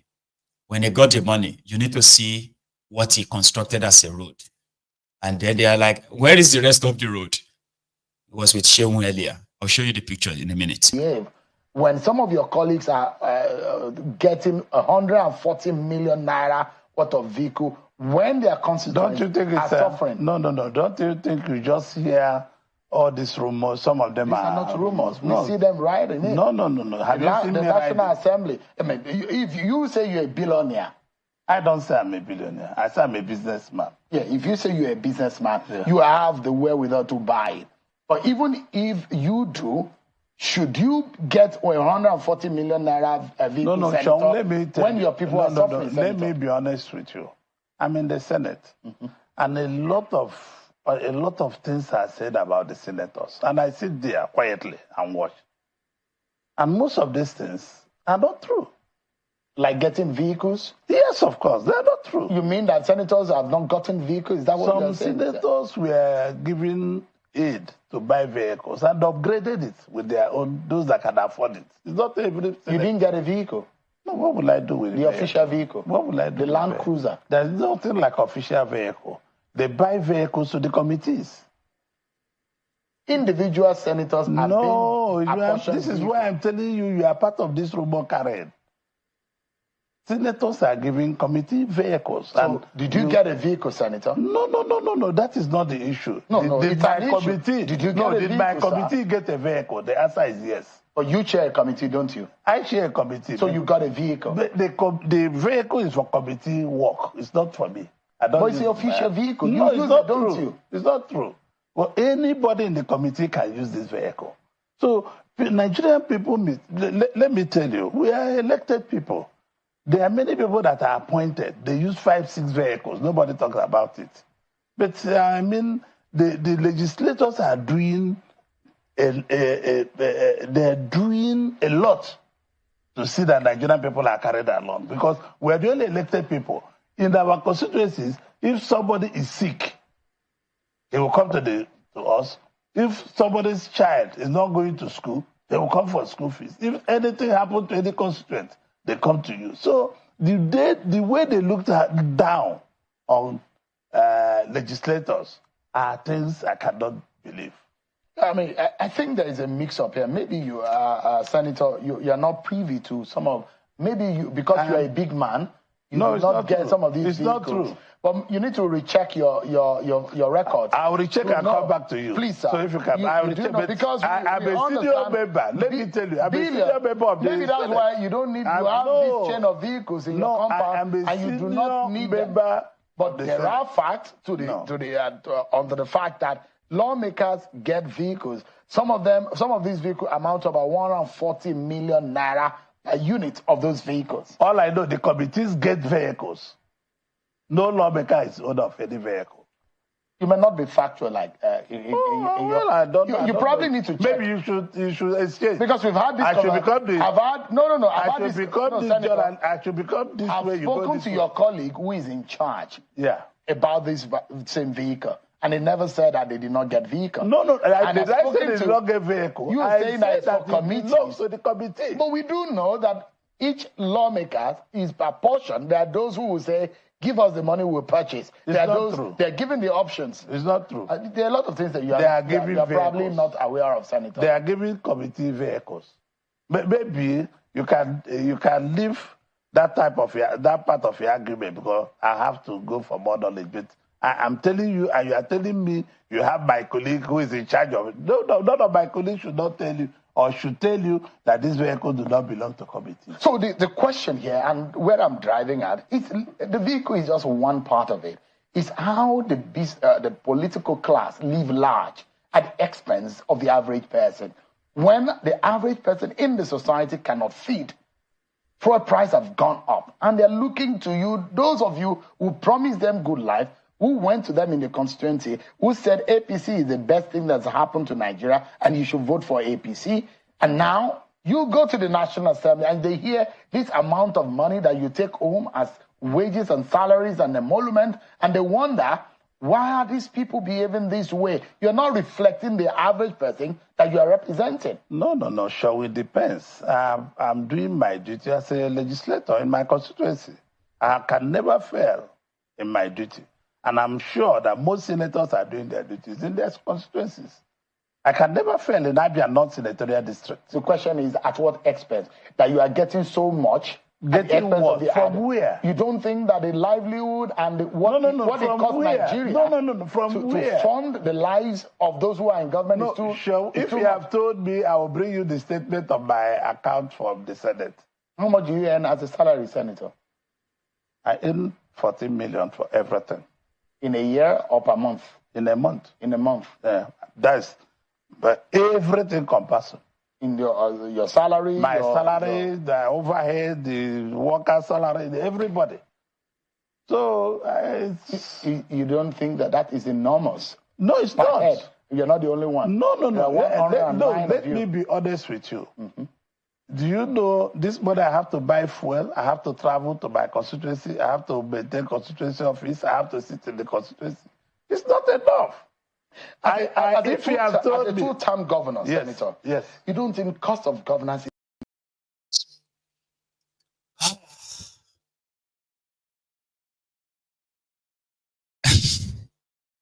Man, I'm trying to kind of like compose myself so that I don't start sounding as if to say I'm taking something personal, because I can take it personal too. He sat there, bold-faced liar, an ex-convict, a criminal, Oji Uzokalu, and he downplayed what is actually a public record, a public information. He is a chair of a committee. He alone collected over 400 million naira worth of vehicles, as others collected 160 million naira vehicle. Oji Uzokalu collected 3 SUVs, 3. And 2 of them alone, they are worth over 300 million. And he sat there, is twisting it. No, it is the committee, it's the committee vehicle, and all of that. Then he said something like, the people of his constituency depend on him. They come to them if they need to pay their school fees, if they need to pay their medical, this or that. Let me show you something. Oji Uzokalu collected 218 million naira to construct a road in his constituency. Yeah? And Oji Uzokalu, as a facilitator, collected the money, got the contractor, Tramstech Limited. Ladies and gentlemen, this is a 218 million naira road by Oji Uzokalu. This is the road. So to the point that they are now asking him, where is the rest of the road? Sure, you get now. This guy takes home 55 million naira every month. 55 million naira every month. And then he said, if I show you my, this is 14 million. He said it so casually. 14 million a month. He's a businessman. He's supposed to be a businessman. Now Google kill you, Uzokalu, honestly speaking. And people like yourself. It's unfortunate, that they can really get away with anything in that contraption. Put it that way. Oliver. If you have anybody, or if you are watching me from Nigeria and you have a business of a POS, it's called POS, right? Where people come and they withdraw money apart from the bank or ATM machine, right? People come to you and withdraw money or try to send, I think, did they send money too? Now here is a bright, still bright Edafe. Don't worry, this operating this couple, according to them, they say if you have any of them, any POS, that somebody says they want to do a transaction of a 500,000 naira, it can be a scam. It is ideal to tell them to go to the bank. I don't know if that sounds a little bit familiar to some of you. I know some of you will be like, you know, you can do 10 million naira. You just do it in parts. You may be participating in a fraud that could put you in a problem, in trouble. Just listen to this so that you won't be the next person that will be sharing this video like this. Bright it to bright, or bright it to dull from Delta. Listen. I have been talking and educating people on social media, particularly POS operators. Any person that wants to do transaction above 500,000 naira should go to the bank. Whenever you are as a POS operator, you are receiving money too much that is unreasonably high. Understand that there is an element of crime in it because they are supposed to go to the bank. This lady here was contacted by this suspect who collected her account number, her POS account number, and sent 4 million naira into the account. 4 million naira that was taken from a suspect, from a victim who was kidnapped. 4 million naira ransom money. And she said her own profit was 40,000 naira. Madam, be very brief. Who is this man? Come now. Why are you still sitting there? Who collected your account number? Timothy? Yes. Who is Timothy? Timothy Ogenochukwu, my customer. Is it this man? Yes. Touch him now. So see, this is Timothy. This is Timothy. Timothy, okay. So when you collect your account number, what did he tell you say one is the money? You want to send the money for? The money now for waiting. He has been doing transaction with me. Yes. Maybe at times 5,000, 2,000. This particular one. Yes. What did he tell you say one is he didn't tell me that he will transfer me money. He only called me that money that I should check my account. Okay, so you just send the 4 million naira. Yes. So how much you give her? I transfer. Total, how much be your profit? My profit is 40,000. How much you send to your account? Your account is 1.2. Okay, then the rest you concern out to different accounts. Who send you those accounts? Him. Now him? Yes. Okay, so the people who send you the money, what are their names? Precious. Bala. Okay. So how long have they been doing transaction with you? Really? That was the first. That was the first? Yes, the other 590,000. Another person. So, but you say when they do business together before that. What kind of business? Explain what it be local fraud. Local fraud process where they say bomb Facebook, cash all those women. Who they do? Okay, now you they do local fraud. Yes, but which fraud you feel say they do? All those ones they say they do fraud. And we I just know when they do that. They use gun they do fraud. When would they say yeah? They use gun they do fraud. And yeah, before they do. They use gun they do fraud. Are you aware that when you gave the team information that made them to raise the houses of those people, they recovered the Bayeta pistol? Are you aware that 4 million naira was the money they collected from the victim they kidnapped? You have heard. Okay, so now that you are here, what do you know that you using collecting account from this woman for them to send that money makes you party to the crime? So you know you are going for suspected kidnapping. I don't really know what that is. Me, I tell you now that you know. Are you aware that you are partner to the offense? That makes you a suspected kidnapper. So after we come over, you will pray, say, God, help me. Yeah? Oh God. Oh, no, we can't help you. We only enforce the law, okay?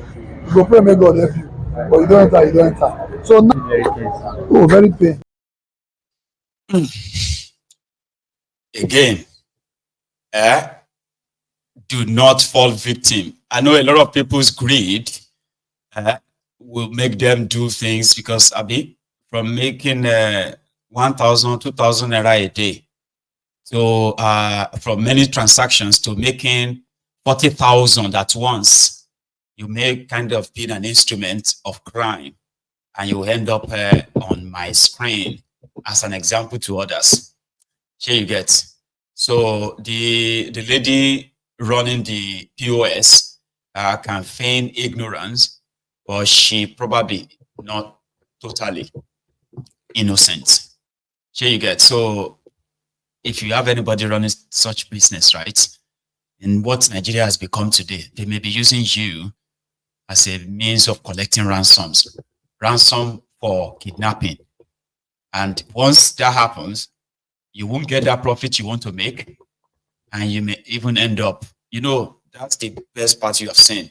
That lady, if you get to see her in another 2 months, that is if she doesn't end up in jail, she will tell you how much her entire family have to cough out to bribe the police.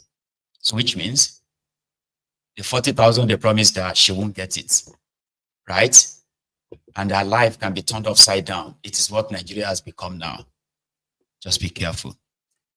Here is Apabi Ole. Or maybe I should change. I will put that later. I will use that later. Our time is almost up now, okay? So I saw a video where some people from Oshun. Let me go check. What is the name of this area again? It's up there. Sometimes you do not kind of get everything at once, as they say.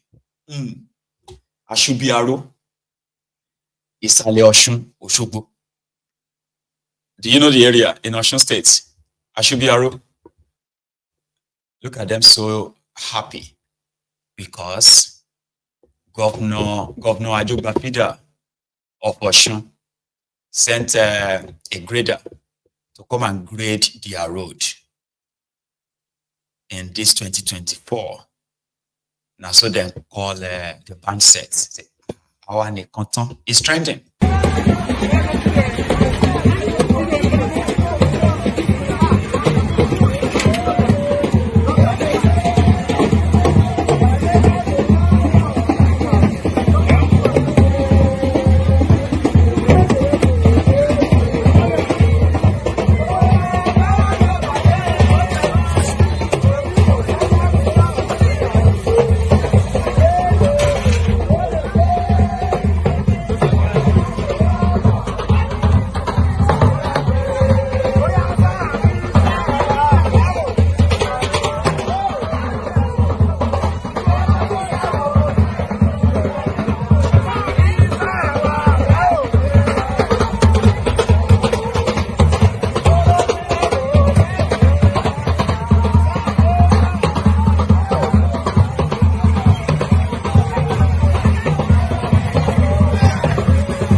Fellow Nigerians, this is just the beginning.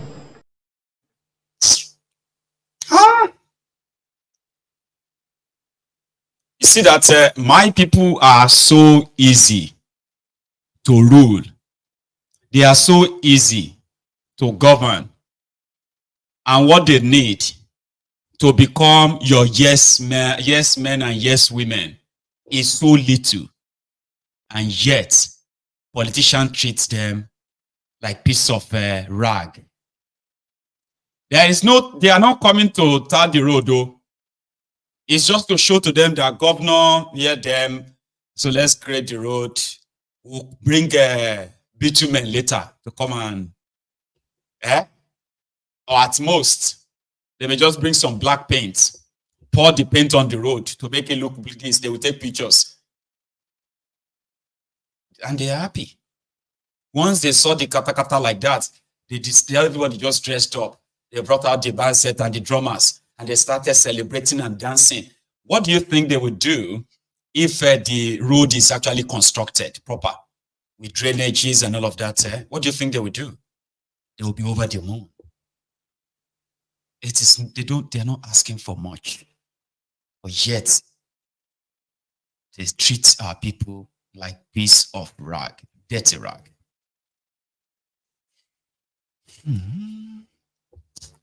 Anyway, I also saw a video where Ozekome is celebrating his 67th birthday today.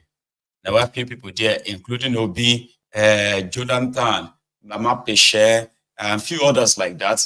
Collection of this, and then Transistor Radio Senator, which is a Sonny Shehu too. On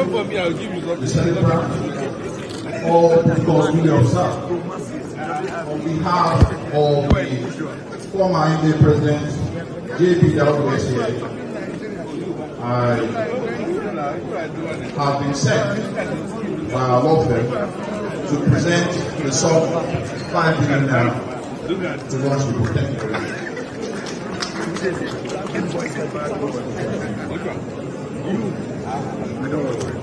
On behalf of His Excellency, Sir Chief Dr. Gabriel Samuel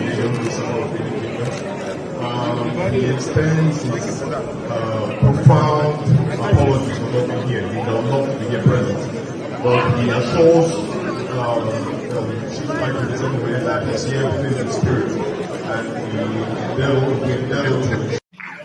What can I say about Okute, Peter Obi, the Rock?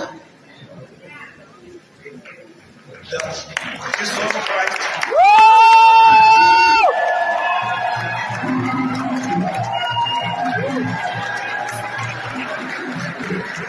Jesus Christ himself built his church on it. Go and look at Matthew. Say, thou art Peter, and you are the rock. And upon this rock, I will build my church, and the gates of hell will not prevail against you. I will give you the key to the kingdom of heaven, so that whatsoever thou shalt bind on earth shall be bound in heaven, and whatsoever thou shalt loose on earth shall be loosed in heaven. Is there? And that Peter became actually St. Peter, the first Roman Pope. We now have 266 popes. That Peter sitting down there was Pope number 1.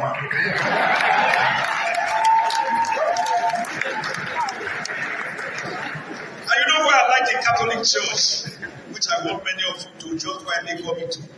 It is the only church that was built by Christ himself directly, and it possesses 4 qualities. The Catholic continue to bless you, grant you many more healthy, fruitful, and happy years, and continue to bless you and your family and our dear country, Nigeria, always. Thank you, and God bless all of you.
You know what they call F level? When you get failure in all the subjects that you take. F9, F8, F9, FF, double F. That is his name. Continue. 70 years old man.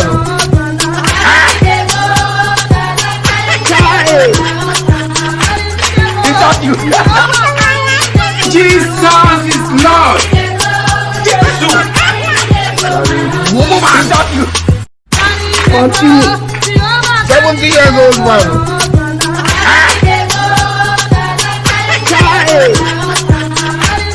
Is that you? Jesus is Lord. Woman, is that you?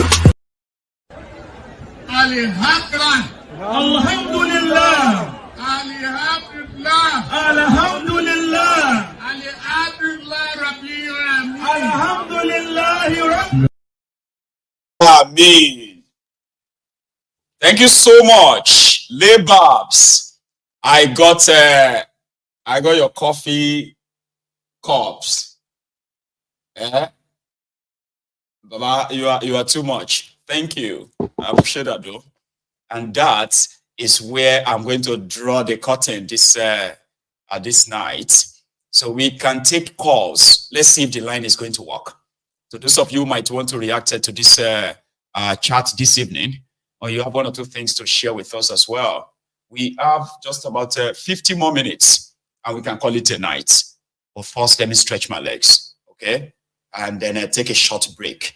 When I come back, we shall take calls. But listen, thank you so much for being with me all evening so far. Like the broadcast if you have to leave, okay? And if you have already liked it, do not do that again. Just once is okay, right? So I'm going to be back in a minute or two.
Thank you. So, ladies and gentlemen, I have an announcement to make. And I'm going to repeat the announcement tomorrow and then the day after tomorrow. There are two announcements, right? The first one is that as a platform, okay, I have started taking adverts. It's called promotional adverts. And I do welcome that from others because, I mean, I've got bills to pay to run this place as well. You know what I mean, right? So, and this first one I'm going to introduce to us from next week is going to be, what do you call it? A sort of a business opportunity. It's clean, it's clear. You know, I've done my background check on all of that. And then if you don't feel like it at all, you can always have your money back as well, okay? I am serious and I pretty want to say it beforehand, okay? I'll tell you more about it. So YouTube has granted me an opportunity where I can have, promotional videos during our broadcast, okay? And I mean legit stuffs, all right? Where you can be part of a growing global community. If you're looking to put some investment together for your own retirement, so to say, especially now that I know, more than 45% of my listeners are people in their 50s, 60s, okay? So you get to hear more of that, right? Also, I have a fundraiser coming up to support a young woman who is a trafficking,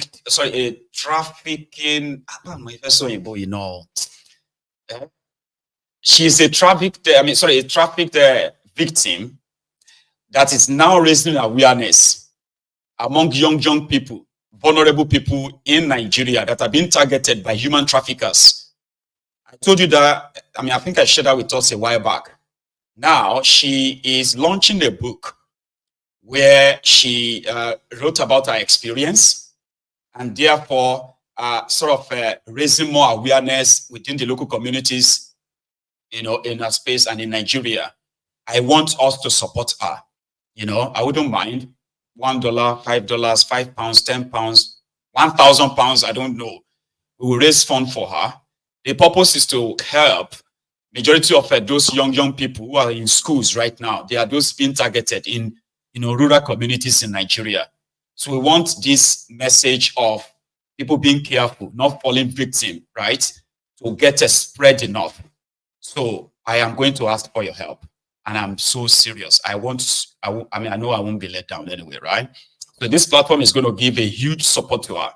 I am thinking of bringing her up here, maybe a day or two before that fundraiser. So whatever we want to raise for her, go straight to her. We are going to share our details here.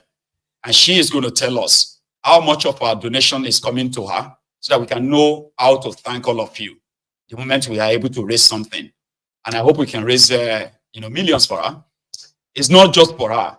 It's going to be for these young targeted, vulnerable young girls in Nigeria. And I'm going to need your help. So that's the second one. I'll tell you the last one later. Here is my first caller this evening. Hello. Hello, my general, Maiyegun general. African Wahala. Prince Adewale. How are you? Yes, sir. I'm very well. I'm just so happy to be a part of this platform, man. God bless you. I'm happy to have you, Baba. Please. Yes, sir. Thank you. Thank you for all what you do. Thank you. I can't even thank you enough, but thank you. Yeah. So, I was really bothered when I saw those people dancing in Oshogbo because they brought a caterpillar to start grading the road. This population was intentionally created. It feels like the politicians discovered how to create a population of people that will forever worship them. And I'm not even going to blame the people because they are just victims of this system. But what's unfortunate is when such a population exists in a large number, it becomes very dangerous for the rest of us. Yes. It becomes almost impossible for us to forge ahead until we maybe find a way to change their minds. These other people that make up our society, that they have already been enslaved. They are mentally enslaved people. And I'm not blaming them. This is not me trying to be disrespectful to them. That's their own life perspective. That's all what they knew. Their politicians intentionally created such people that will be forever enslaved or subservient to them. So the bottom line is, I encourage people to not blame them for what they are, even though they are detrimental to our lives. But if you can maybe come together, the people that are enlightened, and find a way to slowly, work on these people's minds so that they become normal human beings again, and they stop worshiping their fellow humans. I think about it like if in issue, right? People, this level of poverty, ignorance has been so weaponized that sometimes you feel like, where do we even start from? Remember the saying that we must all be very much afraid and then worried, by the way, of foolish people in large numbers, because they can elect a president, and that's the detrimental you talk about to the rest of us that might think we are enlightened. We have the large number of impoverished and ignorant people that have been weaponized by the rogue. So where are we going to start from? I mean, people that live in countries, I'm not trying to give all the props to Western countries, but Western countries have done a lot for themselves. And for those of us from that contraption that live in Western countries, I bet you would agree with me that even the homeless people, the homeless poor people that have $0 in their bank accounts, they will never worship a politician. They will never dance because roads are being constructed. No. They wouldn't celebrate stuff like, I'm talking about the people that are homeless that have nothing. Yes. So it's unfortunate that our people, I think what the main problem we have is our mentality. A large percentage of our population have this mindset of just being slaves. People are already enslaved, and it's very hard to come out of. That's why we are where we are, unfortunately. But yeah, that was my contribution for today. Thank you, General. Thank you so much. You have a good one there, okay? The African Wahala. Here we have another caller. Hope this connects. Hello. Mr. Maiyegun, my brother, how are you doing? I am very well, sir. How are you? I'm good, brother. Yes, sir. Please. Thank you for your good work. Thank you. You get one thing where I learned from you, Maiyegun. I'm be very, very honest with you, and I'm very grateful to have known this thing. Say this is a long time, but each time I remember it, I just did memorize them. I'm talking about this protest where they do for Ojota, Tinubu, and Adeboye. Occupy Nigeria. Yes. Based on what you talk, I feel say this subsidy where Jonathan won't remove that period affected Tinubu. Now make it organized. Nobody saying that for the interest of the Nigerians. I don't know whether you understand what I mean. Now it's all making sense now, as we can all see. No. Yes, because when you say something, I try to reason. Say this man not be say they protest for interest of Nigeria. Maybe that subsidy. Now when he talk, maybe that subsidy affect them. If they remove that subsidy, we'll get what you need to get. Not be saying that because of Nigerian people. They make them organize all those people, carry all those people, put for road. Tunde Bakari, all those people where carry put. But now, where are those people? Where are they? Now, grammar. You understand? Any of them you see talk right now. It's just about like grammar now. They don't care. I tell the truth, I don't learn so many things from you. I don't go lie for you before God and man. I don't learn so many things. There's so much to learn from. And the one where surprised me now. What surprised me past Maiyegun, this Titus fish, what did they said? The head for 18,000 naira. Fish. See, before that thing, you go where they sell fish, okay? Where they cut fish. You can go tell them, say, I won't buy this head. A person poor. I never believe say they don't pack head of fish for carton. They sell them separately. People they buy. On the share among themselves, 18,000 naira. I go head of fish. Titus. Frozen fish. See, tears run for my eyes when I see this thing. I don't say Yawa don't day. I swear to God. We have to wake up, or we have to fight these people. Well, I tell you the gospel truth. Now big time criminal organization. Maiyegun, I thank you, and I just a little contribution. Thank you, Baba. Because now you open my eyes. God bless you, Baba. You take it easy, okay? Thank you so much. God bless you. Yes, sir. All right. See, back in the days, I think I've shared this story with you before, right? When my family, when they were still young, Kofo and our siblings, every month I would send them. I remember I would send them maybe 15,000. This was less than 100 pounds. And I'm talking about 11 years ago. Yeah, it's been a while. Yeah. So an exchange rate then was probably about a 230 naira, 220 naira to a pound. Then, as they started growing, their demand also started growing. So it became me sending 40,000 naira.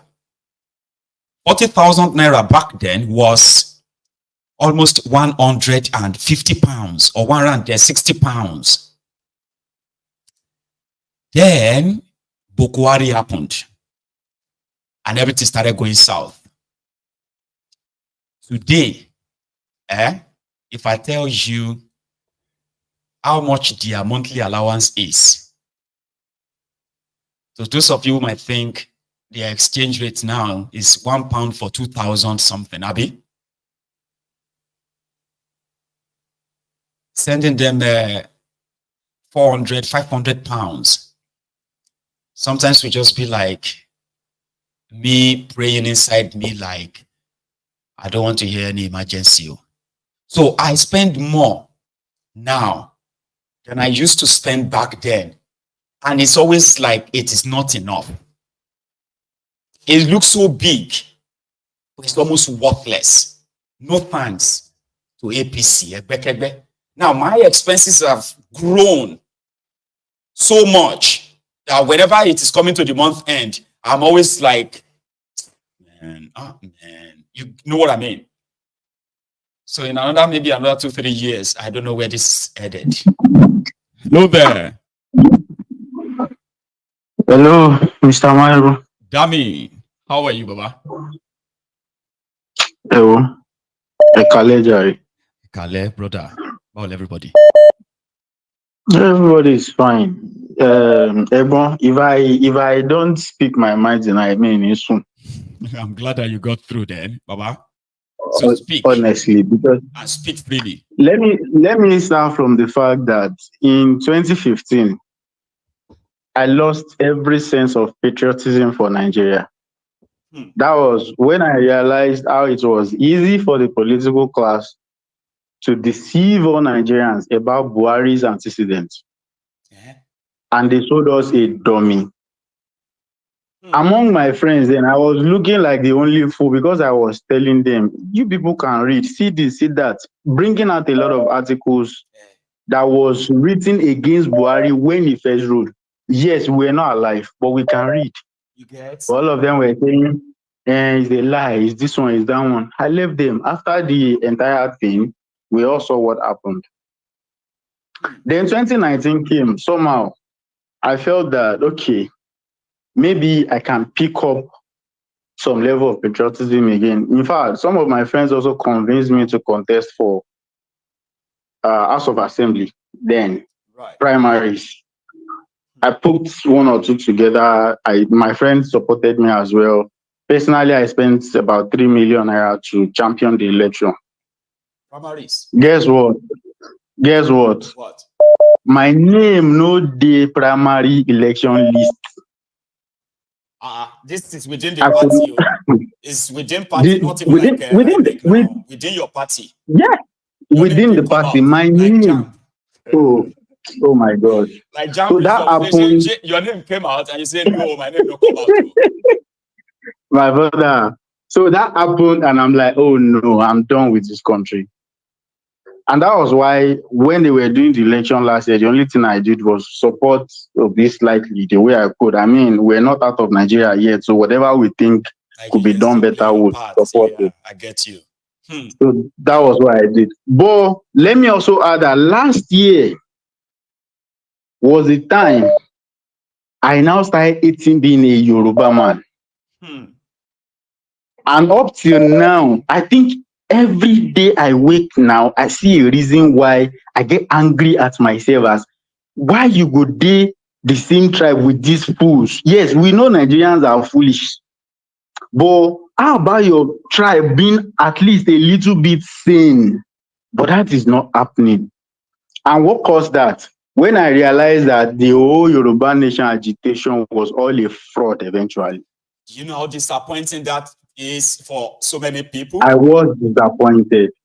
Sir, a lot of people know me to be an advocate of you. In fact, when they see me in my workplace then, I mean from 2020, people say, Yoruba Nation guy, Yoruba Nation. They say it, and I'm happy to be a Yoruba Nation because everything Nigeria, I am tired of it already. I mean, I was tired of it. Now, I called, I think about 3 days ago, telling you about what is happening in Yoruba land, how we cannot enter our streets and all of that. Now, look at what is happening to us again. One big caterpillar, God damn it. In 2024, sometimes it just be like, how if we can see beyond, like the world beyond, okay?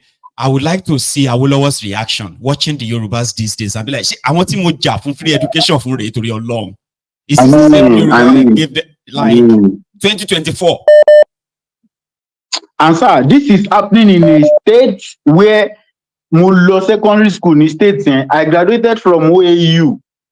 Recently, I went back to that state.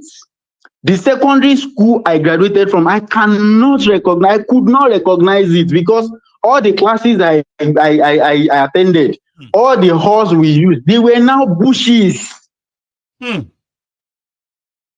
Igbo are like thick ones, and I'm not joking. And it's not as if I'm very, very old. I'm just a little over 30. So I mean, now it is that same environment. No one be caterpillar. See, I've always said something. No, I don't think anybody can save Nigeria, and I don't think anybody can even save Nigeria, Yoruba people. See, everybody in this region, I don't think anybody can save them because. Okay, there's something that happens in Lagos all the time that I complain about, but people see it as pride. Wajini 4 a.m. Traffic mamu Wade bishe 9. Wakurun bishe ni 9. You get to your house back Wakurun ni bishe ni 4. You get to your house and you will be happy saying it to people. Ekola awa liba ni oti yawiri. Oh, money. Some will even tell you that if you don't get touched, you don't live for a year. I say, but is that normal? How can that? I mean, people don't even understand what standard of living is called. They don't know why they shouldn't be poor. So how would then they have a clear head to fight for what is their right? How would they not continue to be enslaved by these idiots? Because at the end of it, if you near these politicians, you will realize they are idiots whom the only thing they have is money. See, Mr. Maiyegun, let me just leave. That's my little rant tonight. Let me tell you something. People like yourself still have their sanity. And that is why some of us decided that it's the hardest job to do, okay? To try to get our people to understand their situation. So we started a group called the Yoruba Union. So we went to all of the states in Yoruba land. We met with the people. We now discovered that our people, right, have been so impoverished that in their state of poverty, they have become accomplices to their own worst conditions, right? So we now felt like, you know what? If we continue to just give out handouts, and it will turn out to be what our people are eating right now is what they know. So we decided that, you know what, we are going to go back and strategize and then direct our support to these young ones. You see all those older ones now, they are like a dry fish. Trying to convince them that there could be a better Yoruba land than what Nigeria is offering them right now is like a lost battle. So we decided that, okay, you know what, we're going to go back to the drawing board, which is what we are doing right now. And very soon, with people like yourself, you have a reason to be proud again as a Yoruba, okay? You'll be part of something, right, that is going to do a regeneration, okay? It's like a recalibration of a thing. And it is a thankless job, okay? We will enter schools, we will enter dormitories, we will enter families. And from there, we will begin to reorientate our people. But you see those older ones, we are not attempting anything anymore on them. Rather, we will leave them with arguments. You will hear in fact, I promise. In fact, sir, I like what you just said about those older generation, not attempting anything on them anymore. Is the best thing. Let me tell you why I'm saying. Let me tell you why I'm saying that. Where I'm living, there is a fence around me. So at the back of my friends, there is an apartment there. There is a very notorious boy there, very lazy. Everybody knows he's lazy. I woke up one weekend in the morning and I heard his mom shouting on him and saying stuff. And I heard the mom, an old woman, saying something like, even boys that are doing Yahoo are doing a job. He should go out and work. I'm like, Jesus. So you are blaming a boy for being lazy. We can't help them. We can't. Even no matter how much we think our people have become entrapped, they are also culpable. A lot of them have become entitled in that state. Here you get. And if you, it's like to us, it's like trying to pump water into the ocean. It's never going to make any effect. So we'd rather go for the children. Right now, what the Yoruba is doing is this. So that those children will now be the ones getting back home to tell their parents what they have heard about Yoruba land. From where did you hear that one? Yoruba Union came to our school. They told us this and that. They cleared it, we have gotten to a stage whereby some families, some children have been adopted by us, even though we haven't really been singing our praises lately, okay? Some children have been adopted, and we want to kind of do it in a large scale enough that we will become the intervention that will change the course of our trajectory. But for the other guys, it's a lost battle. That means don't give up completely. Something is on the way, I promise you. And it will make it. I just hope it comes fast, too. I hope it comes fast, honestly. It will. Okay, Baba. God bless you. Stay safe, You have a good one, Baba. Good night, Jerry. Thank you, sir. Here, I have another caller on the line. Hello there. Hello, Maiyegun's General. Baba, how are you? I'm good, are you? I'm very well, Thanks for asking. Please. Yeah, it's been a while. I've been trying to reach you for the past 2 weeks now to no avail. I know. This is Ferdinand from Newcastle. Say that again. Ferdinand from Newcastle. Oh, Freddy, man, that's true. It's been a while. I believe probably you have been busy as well. Because of the season, we've been getting busy in the office for some time now because we've been treating a lot of customer services and all that, a lot of phone calls and emails. Yeah, you have to deal with. I know. Anyway, I'm glad you're here tonight. Okay, let's have it. Yeah. So over the days, I've been listening to your broadcast, and I picked a few points. You see the likes of Wike and Fubara. I want to talk about them because I grew up in that state. Right. For me, I will say they are my best politicians now because you see the likes of Wike, what he's doing in PDP now was what Atiku did in PDP. You get it? 2014, 2015. Exactly. Atiku helped to bring down the government of Jonathan, who is, by the way, a saint compared to what is happening now. Even though his government was not good, but I would say Jonathan is a saint compared to what we are having now. Ferdinand, right? That majority of what projects that Bukwari was trying to brag about, they were not just rejected by Jonathan since 2012. He actually paid for most of them, but propaganda blank it out to the point that people are asking, how come he didn't finish them? How come it exactly? But Bukwari didn't even launch any real developmental project in Nigeria. When I got that information, I was like, what? No, he did it. He did it because he does not have anything to offer. Who is Buhari? Buhari is just a step higher than a cow for me in reasoning. So who is Buhari? Now you see what Wike is doing to Atiku. Now that is why sometimes I don't get angry at Wike because I see Wike as Atiku's nemesis. And then I see Atiku as Wike's nemesis as well. I see Fubara as Wike's nemesis. Wike's nemesis, exactly. So Now, in conclusion, you see, men like Wike and Atiku, their political greed might even lead to the destabilization of Nigeria. Like, when it gets to the extreme, they will say, like, you know what, let us just divide this thing into pieces, let everybody go his way. At the end of the day, they might be the one doing the job for us. You understand what I mean? It's like we are thinking alike. Yeah. So it has gotten to the extent that they are greed. Otherwise, how can somebody be in PDP and work against his own party? And Atiku has that entitlement of he is always the best person to come out as a president under PDP. It's always him. You get it? So you see that betrayal that is making Wike to go crazy, because Wike is still in shock of the betrayal Tambuwa gave him at PDP primaries. That is what is causing all this problem in Rivers State too. It is that thick betrayal that is causing all these problems in Rivers State. And so long as we have the likes of Wike and Atiku in Nigeria, trust me, Nigeria is so close to splitting up. And then Koolu himself is doing a good job playing the tribal card. You get it?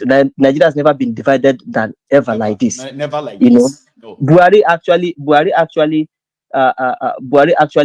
brought, kind of like threw in the introduction, letting us know that we are not all equal in this country. And then Tinubu came and then started riding on that narrative, and he's doing it so well, even more than Buhari. You get it? So at the end of the day, the country is already collapsed because the people are no longer, the unity there is just fictional. It's not happening. You get it? It's not happening. So at the end of the day, we might just do little job in kind of like creating awareness to people. But for sure, Nigeria is going to divide because there's no longer a country to govern. That's just my contribution this night. Thank you very much, and keep up your good work. You have a good one, okay? And take it easy. All right. Sure. All right. You see, I have said this many times myself, okay, that from my own sort of calculations and using the available facts, building up what you can call the projection or something that's be a prophecy, right? Is that it is going to be the greed, the selfishness, as well as the overconfidence of these guys that will eventually implode the contraption. Add that one to their inefficiency and incompetency in actually running a country. So it's not going to be because you love Nigeria, you want Nigeria to remain united as you are dreaming it, or because I love Nigeria that I want Nigeria to peacefully separate and break up. It is not our feelings or what we wish that will make Nigeria either stay same or break up. It's going to be the actions of these guys. And if you look at it, their ambition is what is already tearing everything apart. So sometimes I feel like they are already doing the job for us. What we just need to do is to continue to raise awareness, educate ourselves, and say, if this contraption they force together to benefit themselves can no longer stay together because they can't have their ways, it may be to our own advantage that everybody will have to go their separate ways. So you shouldn't be one of those that will stop that. You get what I mean? When the time has come for Nigeria to break up, you shouldn't be the reason why it must stay together again. And that's why you need this education. On MaiyegunSDiary Politico. Adiola. Chairman, sir, Ekaleo. Ekale. How are you, Baba? Let nobody get in the way. Oh. That's let nobody what we are trying to do. So that people won't be later and say, you know what? Baba, they go collect. This country cannot die like this. Let us all come Baba, together. they go collect. Please, come together again. Oh, hey. Make nobody get in the way. If you get in the way, Oma Palori in straight new. Yes, tell them. To battery si wa Palori in one time. Oma Palori in man, because you be collateral damage. You know, it is emotion. It's a ball in motion. They've set the ball in motion. They set the ball in motion. So tear down this contraption.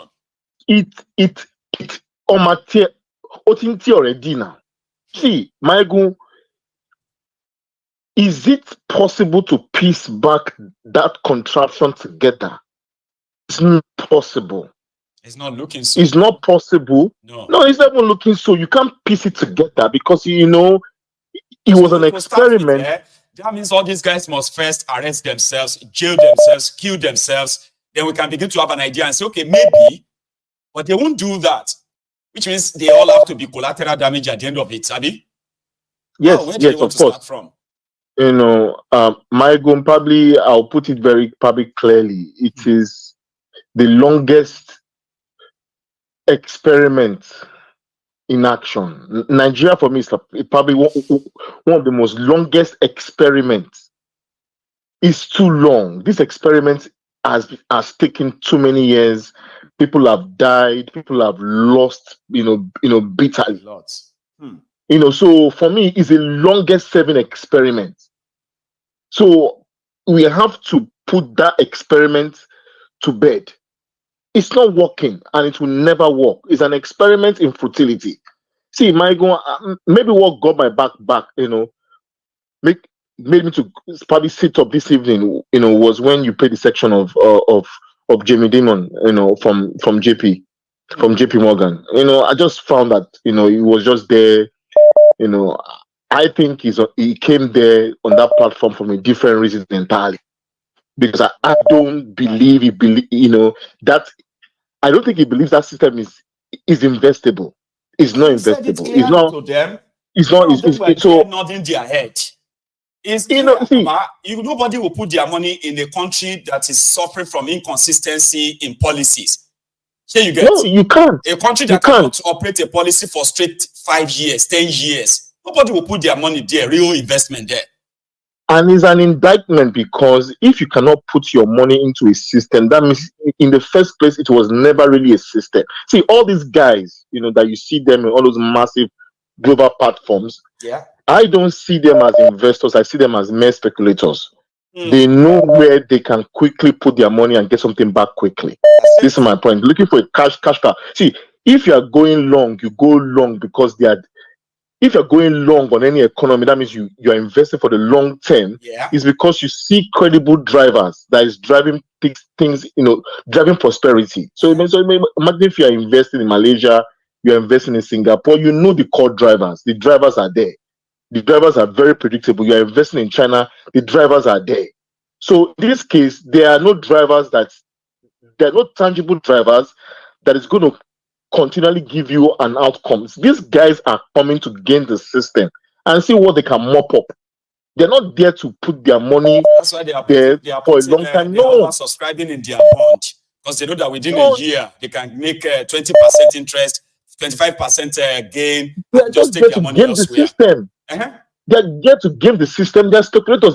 See, a real investor would commit not just cash but efforts, human capital, and every capital whatsoever they'll commit it there. So if you're investing in Malaysia, you're investing in China, you're investing in Singapore, you are committing because you see credible drivers. You see a system that has been built painstakingly, brick by brick, to ensure prosperity, economic prosperity, upward mobility. Is clear.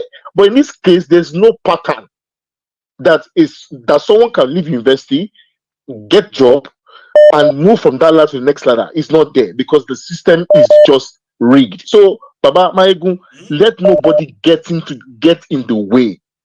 Let nobody get in the way. So they want to save Nigeria. It's a lost cause. It's a lost cause. So, in terms of investment, these guys are not investors. They are just there on accounts. They're just there to see, okay, what can we collect here? They're not there to put their money there. The confused country put them on the high table.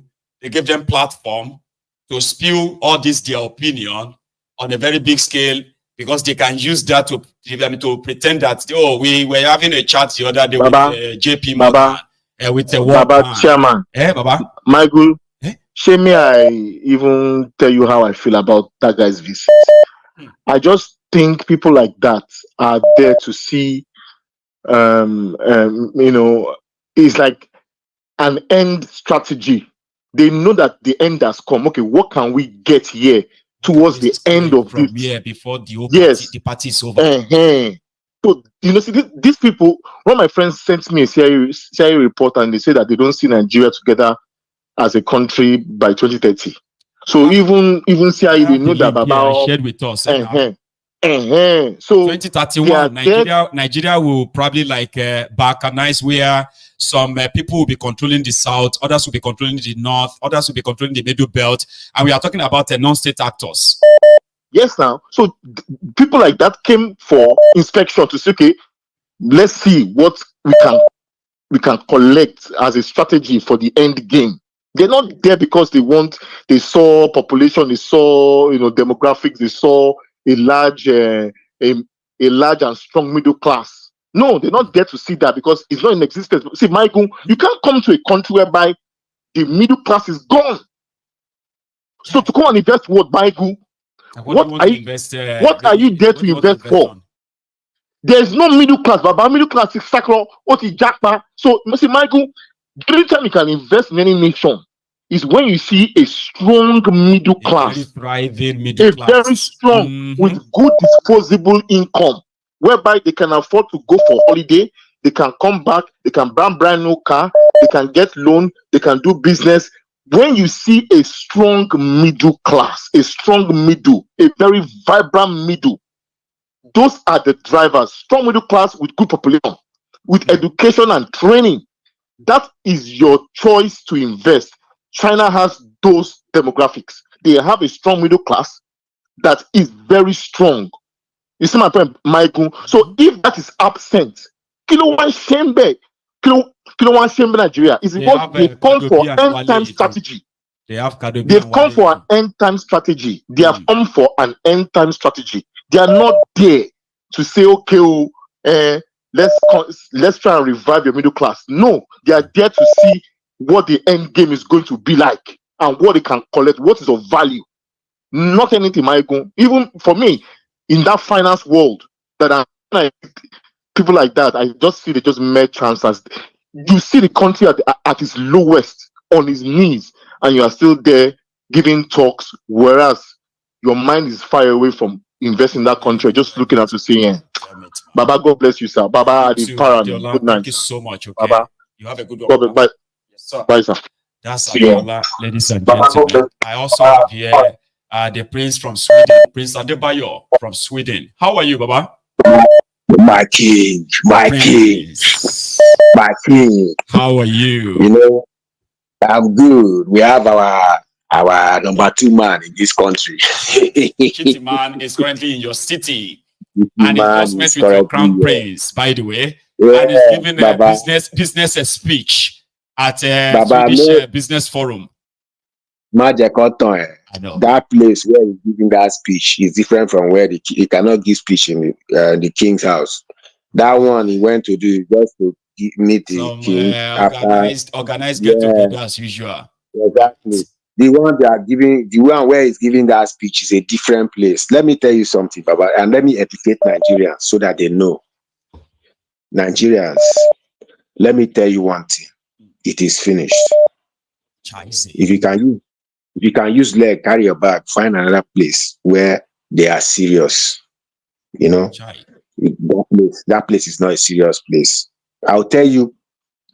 Let me dissect what the man was saying there. There was one very intelligent man who was saying, the policies are always changing, That guy got it right.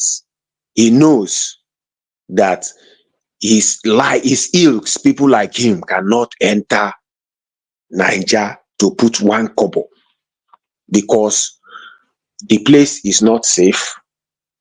2, policies are changing. If you want to even say you want to help the country, the policies that are changing every now and then will not help you.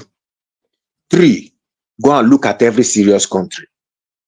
You will see that. Show YouTube in Nigeria can run a live like this. I know. Yeah, so it's not a serious place. Back up. You'll be backing up your backup and backup. Exactly. That's not a serious place. Because those things we add to cost at the end of the day. In Nigeria, the biggest black nation on earth. Exactly. PayPal So is you not understand. So you cannot run a serious business there. That's not a serious place. Where you cannot have internet is not a serious place. Go and look at the way businesses are run in this country that he came to visit. Let me say something quickly, Prince, before you continue. Talking about this internet. Do you know that there are so many young Nigerians who are doing remote jobs for different international companies and all of that? And some of them have lost this gig simply because they will tell them to do. I heard this one. I was in the middle of all this Gen Z platform on Twitter 2 days ago. And they are just sharing how Nigeria has been happening to them, Prince. They said some of them, they were told they got a jobs that could pay them like $5,000, $6,000, $4,000, like inside Nigeria. And when they got to a stage during the interview and all of that, they told them to do an internet test. Here you get now and send the picture with their CV and all that. And when they did the internet test run and all that, they never heard back again. Some of them who got some of the jobs, right? They said they would tell them to do something, right? And then quickly and get back to them now, only for them to still be waiting for the internet to load 24 hours later. And they have not even responded to that email. And some of them knows that they've lost the job. They were all lamenting that, man, this country will finish you. Like, how do you even explain to your employer there that you've not had electricity, or you don't have money to buy fuel, or you can't even see fuel to buy, that you are queuing to buy fuel? Gen Z, they are complaining. And I didn't, that's what they were like, all these opportunities they are missing on these opportunities, and because they are in Nigeria. Exactly. That's what I'm telling you. That one you are explaining now is the low-hanging fruit. So, right, in serious countries, if you want, in fact, it has a lot to do with your territorial integrity. Internet. Let me tell you how China got their own freedom. You know, there was a time China closed their door. They started to beat their country. In China, you cannot use Facebook. They have what they call WeChat. You cannot use, there's YouTube, you can use with this thing, but they have their own Weibo and Beba. They have different, their own, that is why their population is working for them. Nigeria's population can never work for it because we don't have any. You see that place that vice president is stuck in there. The person that built that place, he built it through he built a financial app. That's how he made his money. So you see what internet can do. And your guy is there talking about ICT and talking. Any Nigerian should not be talking about ICT. They are talking ICT, just shut up. You don't have nothing on the ground. You don't have fiber optics on the ground. Shut up. Go to serious countries and establish your IT businesses. You cannot be in Nigeria and be claiming you have an IT business. It cannot go as fast as it's supposed to go. That's the truth. Pack your load, use your legs, go to a serious country and do your IT business. You cannot open an app. You cannot design and operate an app from Nigeria. It will be slow. It's not a serious country.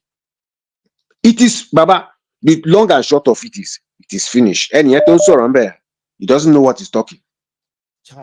Serious people will be laughing at him. So you are talking, you are saying that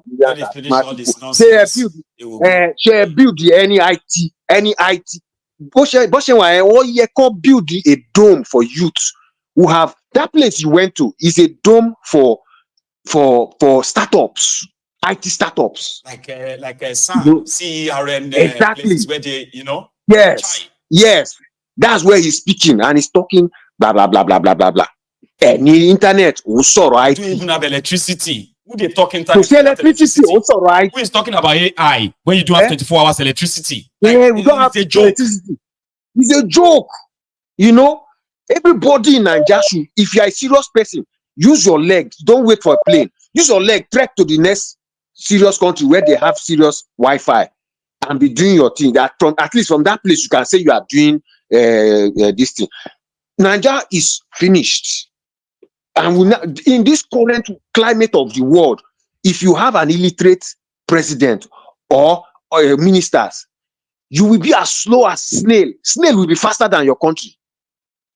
You need to see the competition that is going on now. This third world war that we are facing now is because some countries are becoming faster than America because they got it right. China is getting there. Our BRICS don't unite. They know why they are uniting. They sanction Russia. Russia don't even feel like. They took America took what do you call it, over 100 or 200 billion dollars of Russian assets in their sanction. They don't even feel like Russians are still there running their life. They are coming up fast, so there's serious competition. Yeah, well, one sorrow. We have it is finished. Agriculture wants even agriculture what the smallest of them all agriculture that we could have actually used as a serious comeback means of creating wealth is gone. It's gone. And in the same country, they are pushing. You see, they just demolish somebody's business, a businessman. They are chasing IPs, Cotonou licensing. Once I build the hangar, they are just depriving the other one. The other day said he wanted to invest in one thing. They didn't give him permission. The same country, some frustrated businessmen. Nigeria we don't need outside investors. We have the people there who are going to begin the process that the outside investors will now come and complement. At all. Let them just shut up. Close that place. It's finished. Otiton. Chai.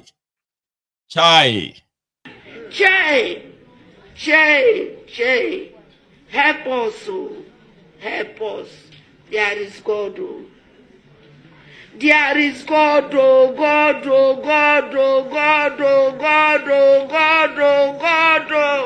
God should descend. Today God will descend here. God should descend, you. Princess, how are you? Hello, yeah, I'm trying to be fine, Baba. Right, it's been a while. Yeah, I've been here and there.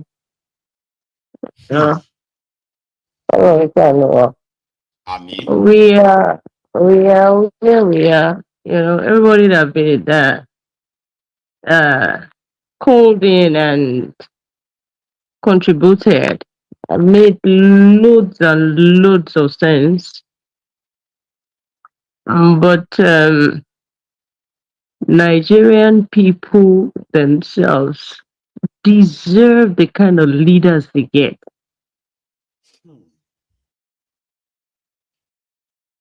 We are a docile people, Maiyegun. I have said it here before. When someone step on you and you keep quiet without reacting, they will pinch you later. When they pinch you, they will cut your flesh later. It is just a matter of how you're able to handle the pain or how you're able to resist it. In a situation where the people start fearing the government, you do not have a system. In a situation where people learn and people do everything the government is meant to do for them, they do it by themselves. You're like a local government, Your own local government. You provide your water. When NEPA strikes, you provide your electricity.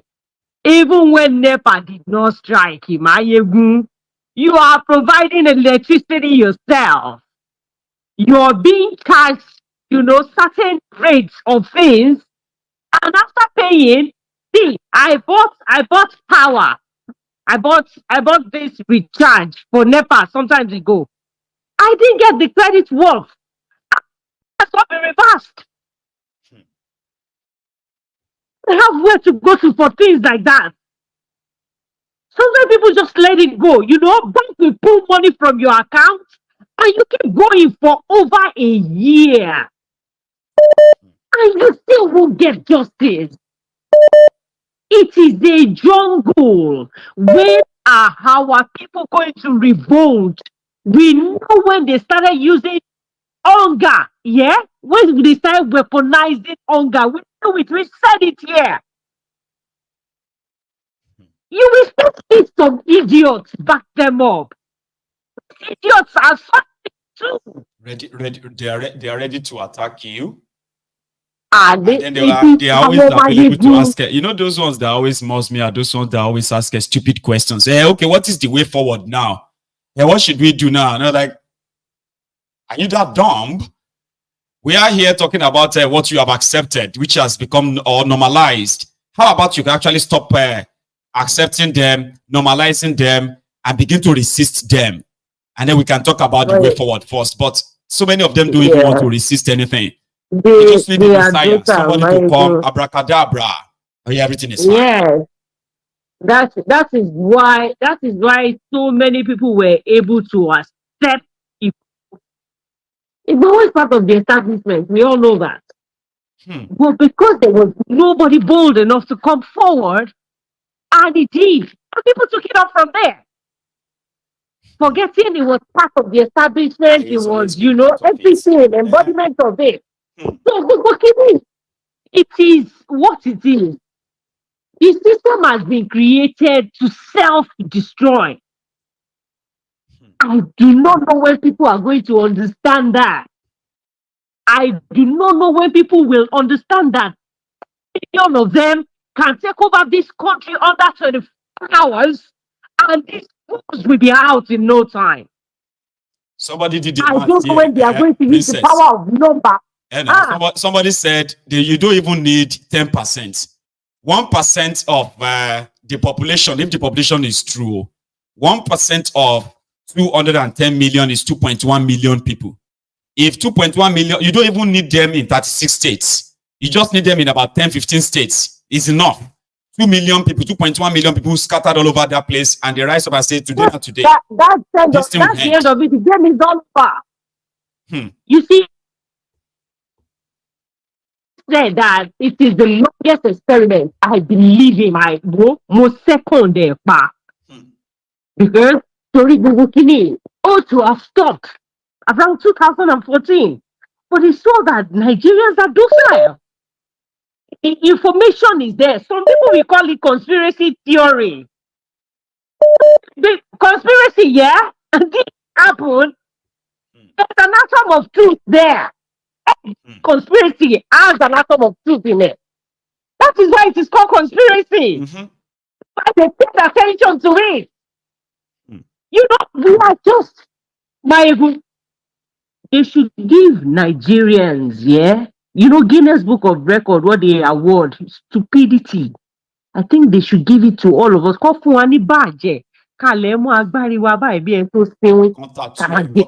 Everybody said. I'm telling you, there is nothing. People are not going to get, nothing is going to trigger very soon. No. But Maiyegun, is there anything? Baba, see, Princess, if anybody had told us, even me, I did not predict this. I may have said it maybe once or twice out of or more, But if anybody had projected then that Nigerians will be buying a liter of petroleum for 1,000 naira per liter, 1,100 naira per liter, and there will not be riots in Nigeria today, a year ago, I won't believe it. I would say, no, it can't be like that. The politicians will be that stupid. They won't be that stupid to let that happen. Now, I don't think there is no bottom that Nigerians can go now. I don't think there is any bottom that they can go. You see, the people that were sponsoring the protest, I said something when this government came into power. And them being in power now. I told you that there will not be so many protests like that out there. The people protesting are the people in power now. And there is no protest in this country apart from NSAS that doesn't have a sponsor, Baba. Èèyàn kan ló máa gbówó lẹ̀ tó yá ẹnì ṣó. Owó yẹn wá pín at the grassroots, the shade at the grassroots, then people hit the streets. People are suffering. A lot is going on the ground. Maiyegun, people cannot afford to put food in war. I mean, you don't understand what I'm saying. See, fuel was sold at 1,035 naira at a particular depot, and we were trying to get money, put money together from our customers to buy. Immediately we finished putting the money together, Maiyegun, fuel had gone from 1,035 naira to 1,150. Chai. I need láti dá, yes, I need láti dá owó àwọn customers yẹn You padà. are a marketer yourself, oh. So all this talk about 998 naira, now just talk, Abi. Baba la bullshit ni. Now they are not giving PFI again. They are not even should I bust your bubble? Go ahead. Yeah. Maiyegun, they would buy fuel at 2,000 naira in this country. I tell you today, because they are not giving PFI again. So marketers will have to import themselves. What happened to them? They've not made the decision, that decision of PFI. In fact, I can tell you that federal government didn't make any provision for fuel in this October for the whole of the country. Dangote is giving out 5 million every day, which is not enough. So I want to see my blow up pẹ̀lú CNG for Babala Charade ni. People are not getting the right information. Information is power. So I am suggesting our radio diaspora should start. We should be able to broadcast, and let people tune into this thing. Let them get this information firsthand. They have debunkers, people that debunk for them on the internet. When you do anything on Twitter, there people are there. It's like these people that we had. We have a lot of fights to do within ourselves. I know. Within ourselves, we have so many fights. The fight from the colonialism, the fight from the neo-colonialism, the fight from the economic hitmen. Are you telling me IMF does not know that? Colonized us. Are you telling me IMF does not know what these politicians do with the money they give to them? We should let people know that they are the one paying back the debt. Immediately, get it down to them. Immediately, they go borrowing money, they devalue your home money. When your money gets devalued, you get to walk and walk and walk. Then they start paying back with your money. You are being sold into slavery every second. We have a lot of fights to do with ourselves. So we have won that fight, Maiyegun. That's when we are going anywhere. Information war. Princess, thank you very much. We have a lot of these white people thing that we need to flush out of our system. They are in every fiber of every one of us. We have worshipped them in the past, They brought a Jesus with blonde hair and blue eyes to us. So that is a normal Caucasian. That's who people worship. Jesus that was from Armenia, British disciples with names of John Peter, Paul, Matthew, and all that. If we are able to get all that out of our system, it was about Princess. Our people are in Brazil worshiping the Ifa, and they are woke, they are awake. We have so many things too. The trying to teach children how to be gay in primary school in Nigeria now. I was never taught that. They are in your syllabus, they are in your education, they are in your day in, day out lives. So the country is not getting anywhere. The people are not going to revolt very soon. If there is anything that is going to happen, it will happen sporadically, and that might bring a proper change, Maiyegun. Time shall tell. Thank you. Thank you so much. All right, you have a good evening, okay? And stay safe, Princess. I am taking just one more call. Because usually whenever I overshoot my time into our call time, I always give that spare time. So my last caller only will have just about 2 minutes, and I hope it's enough for you. All right. Here is Jefferson. Jeff, sir, how are you? Hello. How are you doing today? I am very well. Yourself? Oh, I'm good. I'm very, very good. Class. Yeah. You are going to be my last caller that will be night, quick. and you only have just about 2 minutes. I hope it works. Okay, that's fine. Please. No, there's no problem. First of all, I want to commend how you engaged the caller of yesterday regarding his waste to energy plant. Exactly. Yeah, I was even thinking you were going to feature him today. I looked forward to it, but I couldn't see it. No, I have to put all of you on alert, and it's going to be during the day. He sent me some ideas that I think I can still share with us more. Yeah, I'm okay. Very good, very good. It's going to be this weekend. So exactly. So, but we need to what it's not just fighting for him. We're going to protect him. He has to be protected. And make sure that I need to make sure that his investments that the federal government will not see his daylight. You come for him because they don't like progress, not just in Nigeria but globally. When they see, because there are so many energy systems. Why do you think the United States government indirectly doesn't like Tesla, Elon Musk? But they feel that they see him as a threat because now that he did the electric car, all the other automobile industries now woke up and started bringing out their new technology. So they know exactly what they are doing. So when there's a leeway to bring out a new technology, the establishment will be feel threatened because like I say, they want more food for their mouth. But anyway, they're not going to that. That's a story for another day.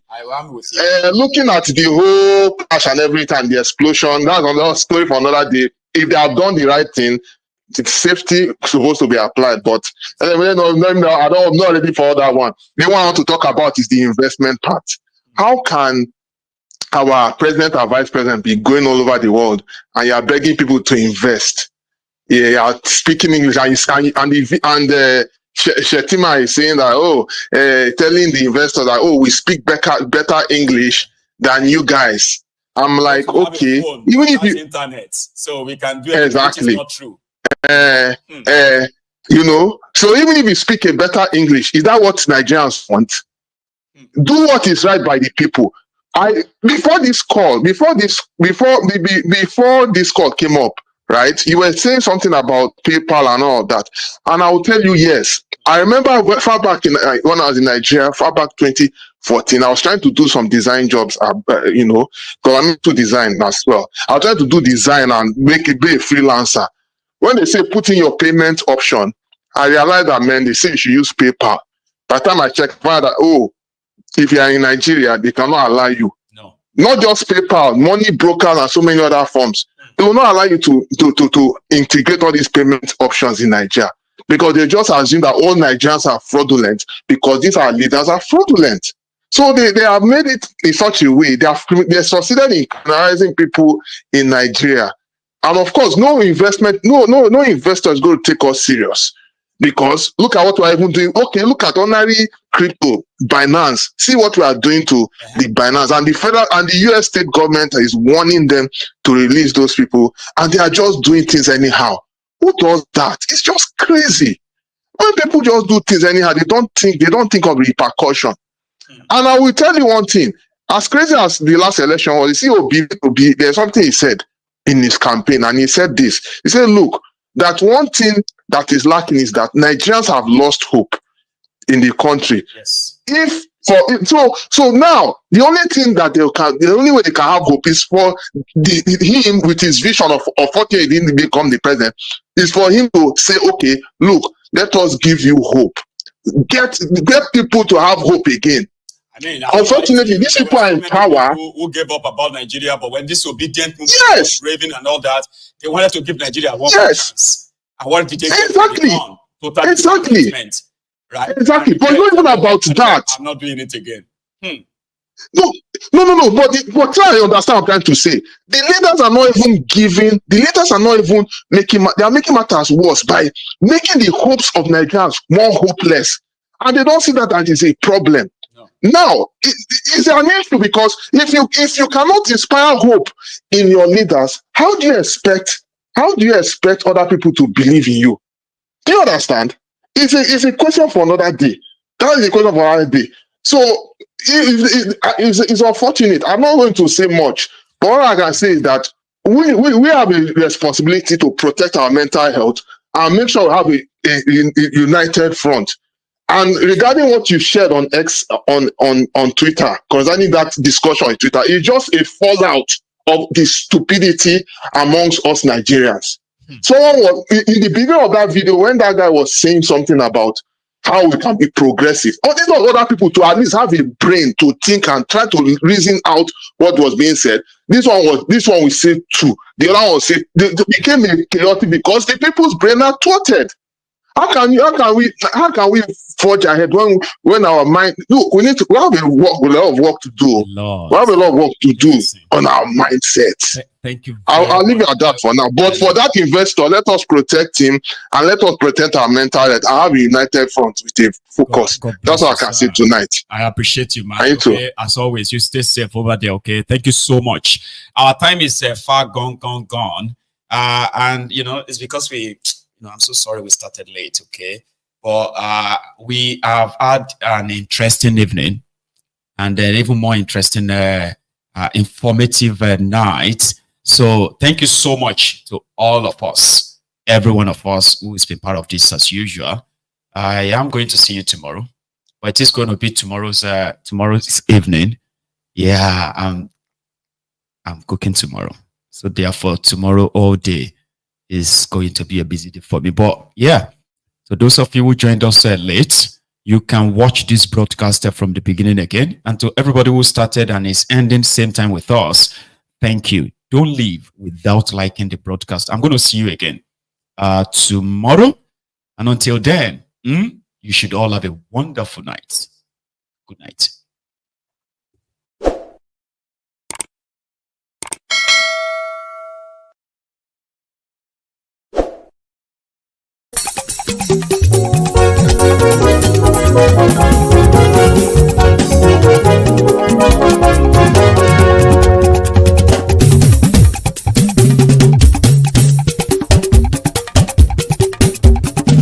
Maiyegun làwa mọ̀ làmọ̀ tó dòdòdò. Maiyegun Diary láyé bí nàmbà wá. Maiyegun làwa mọ̀ làmọ̀ tó dòdòdò. Maiyegun Diary láyé bí nàmbà wá. Maiyegun ti dé o ọ̀rẹ́ ara yìí. Maiyegun Diary láyé bí nàmbà wá. Lórí Facebook, lórí YouTube. Maiyegun Diary láyé bí nàmbà wá. Gbogbo bó ṣe ń lọ ni Maiyegun já wa sí. Maiyegun Diary láyé bí nàmbà wá. Àṣírí ọ̀jẹ̀lú kì í bò níbẹ̀ o. Maiyegun Diary láyé bí nàmbà wá. Bó bá ṣe eré àní Maiyegun máa wí. Maiyegun Diary láyé bí nàmbà wá. Ó sì tún ṣe eré wàá gbọ́ níbẹ̀ o. Maiyegun Diary láyé bí nàmbà wá. Maiyegun Diary, Diary Politico. Maiyegun Diary láyé bí nàmbà wá. Godfatherism kò sí lọ́rọ̀ Maiyegun. Maiyegun Diary láyé bí nàmbà wá. Ẹ farabalẹ̀ sẹ́ o kẹgọ́rọ̀ lẹ́nu o. Maiyegun Diary láyé bí nàmbà wá. Àní Maiyegun làwa mọ̀ tó dòdòdò. Maiyegun Diary láyé bí nàmbà wá.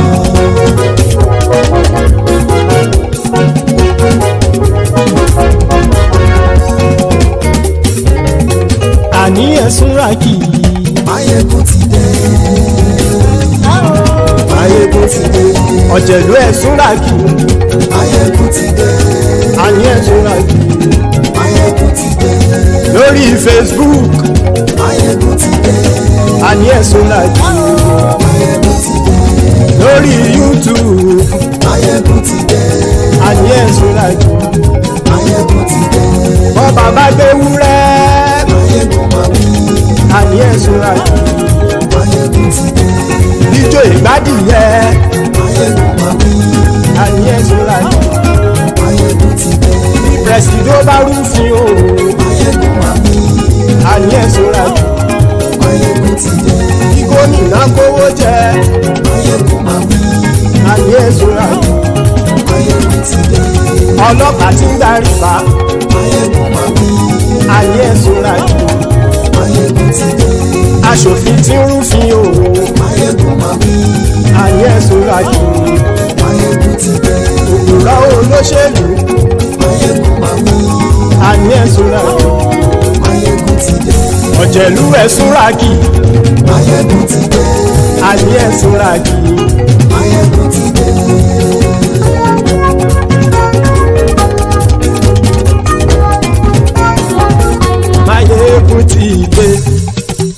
gbogbo ọ̀jẹ̀lú ẹ̀ súnra kì. Maiyegun ti dé gbogbo ọ̀jẹ̀lú ẹ̀ súnra kì. Ṣùgbọ́n ní bá ti ṣe èyí tó yẹ kí wọ́n ṣe ọmọ bá dèrò ní fi wọ́n níran o. Maiyegun ti dé gbogbo ọ̀jẹ̀lú ẹ̀ súnra kì. Maiyegun ti dé gbogbo ọ̀jẹ̀lú ẹ̀ súnra kì. Ṣùgbọ́n ní bá ti ṣe èyí tó yẹ kí wọ́n ṣe ọmọ bá dèrò ní fi wọ́n níran. Wọ́n fowó bẹ́ẹ̀ o Maiyegun ó sọ pé wọ́n ò fẹ́ bẹ̀. Wọ́n fowó bẹ́ẹ̀ Maiyegun ó sọ pé wọ́n ò fẹ́ bẹ̀. Oníkanṣá ti ṣe èyí tó yẹ kí wọ́n ṣe fáwọn ará ìlú tó gbé wọn débẹ̀ o. Maiyegun ti dé gbogbo ọ̀jẹ̀lú ẹ̀ súnra kì. Maiyegun ti dé gbogbo ọ̀jẹ̀lú ẹ̀ súnra kì. Ṣùgbọ́n ní bá ti ṣe yìí tó yẹ kí wọ́n ṣe ọmọ bá dẹ́rọ̀ ò ní fi wọ́n níran. Kì máa yí ṣe eré ọ̀rọ̀ yìí kì í ṣe fẹ̀. Kì máa yí ṣe eré ọ̀rọ̀ yìí kì í ṣe fẹ̀.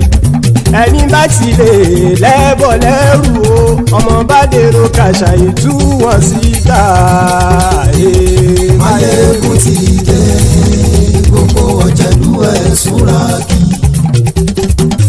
Maiyegun ti dé gbogbo ọ̀jẹ̀lú ẹ̀ súnra kì.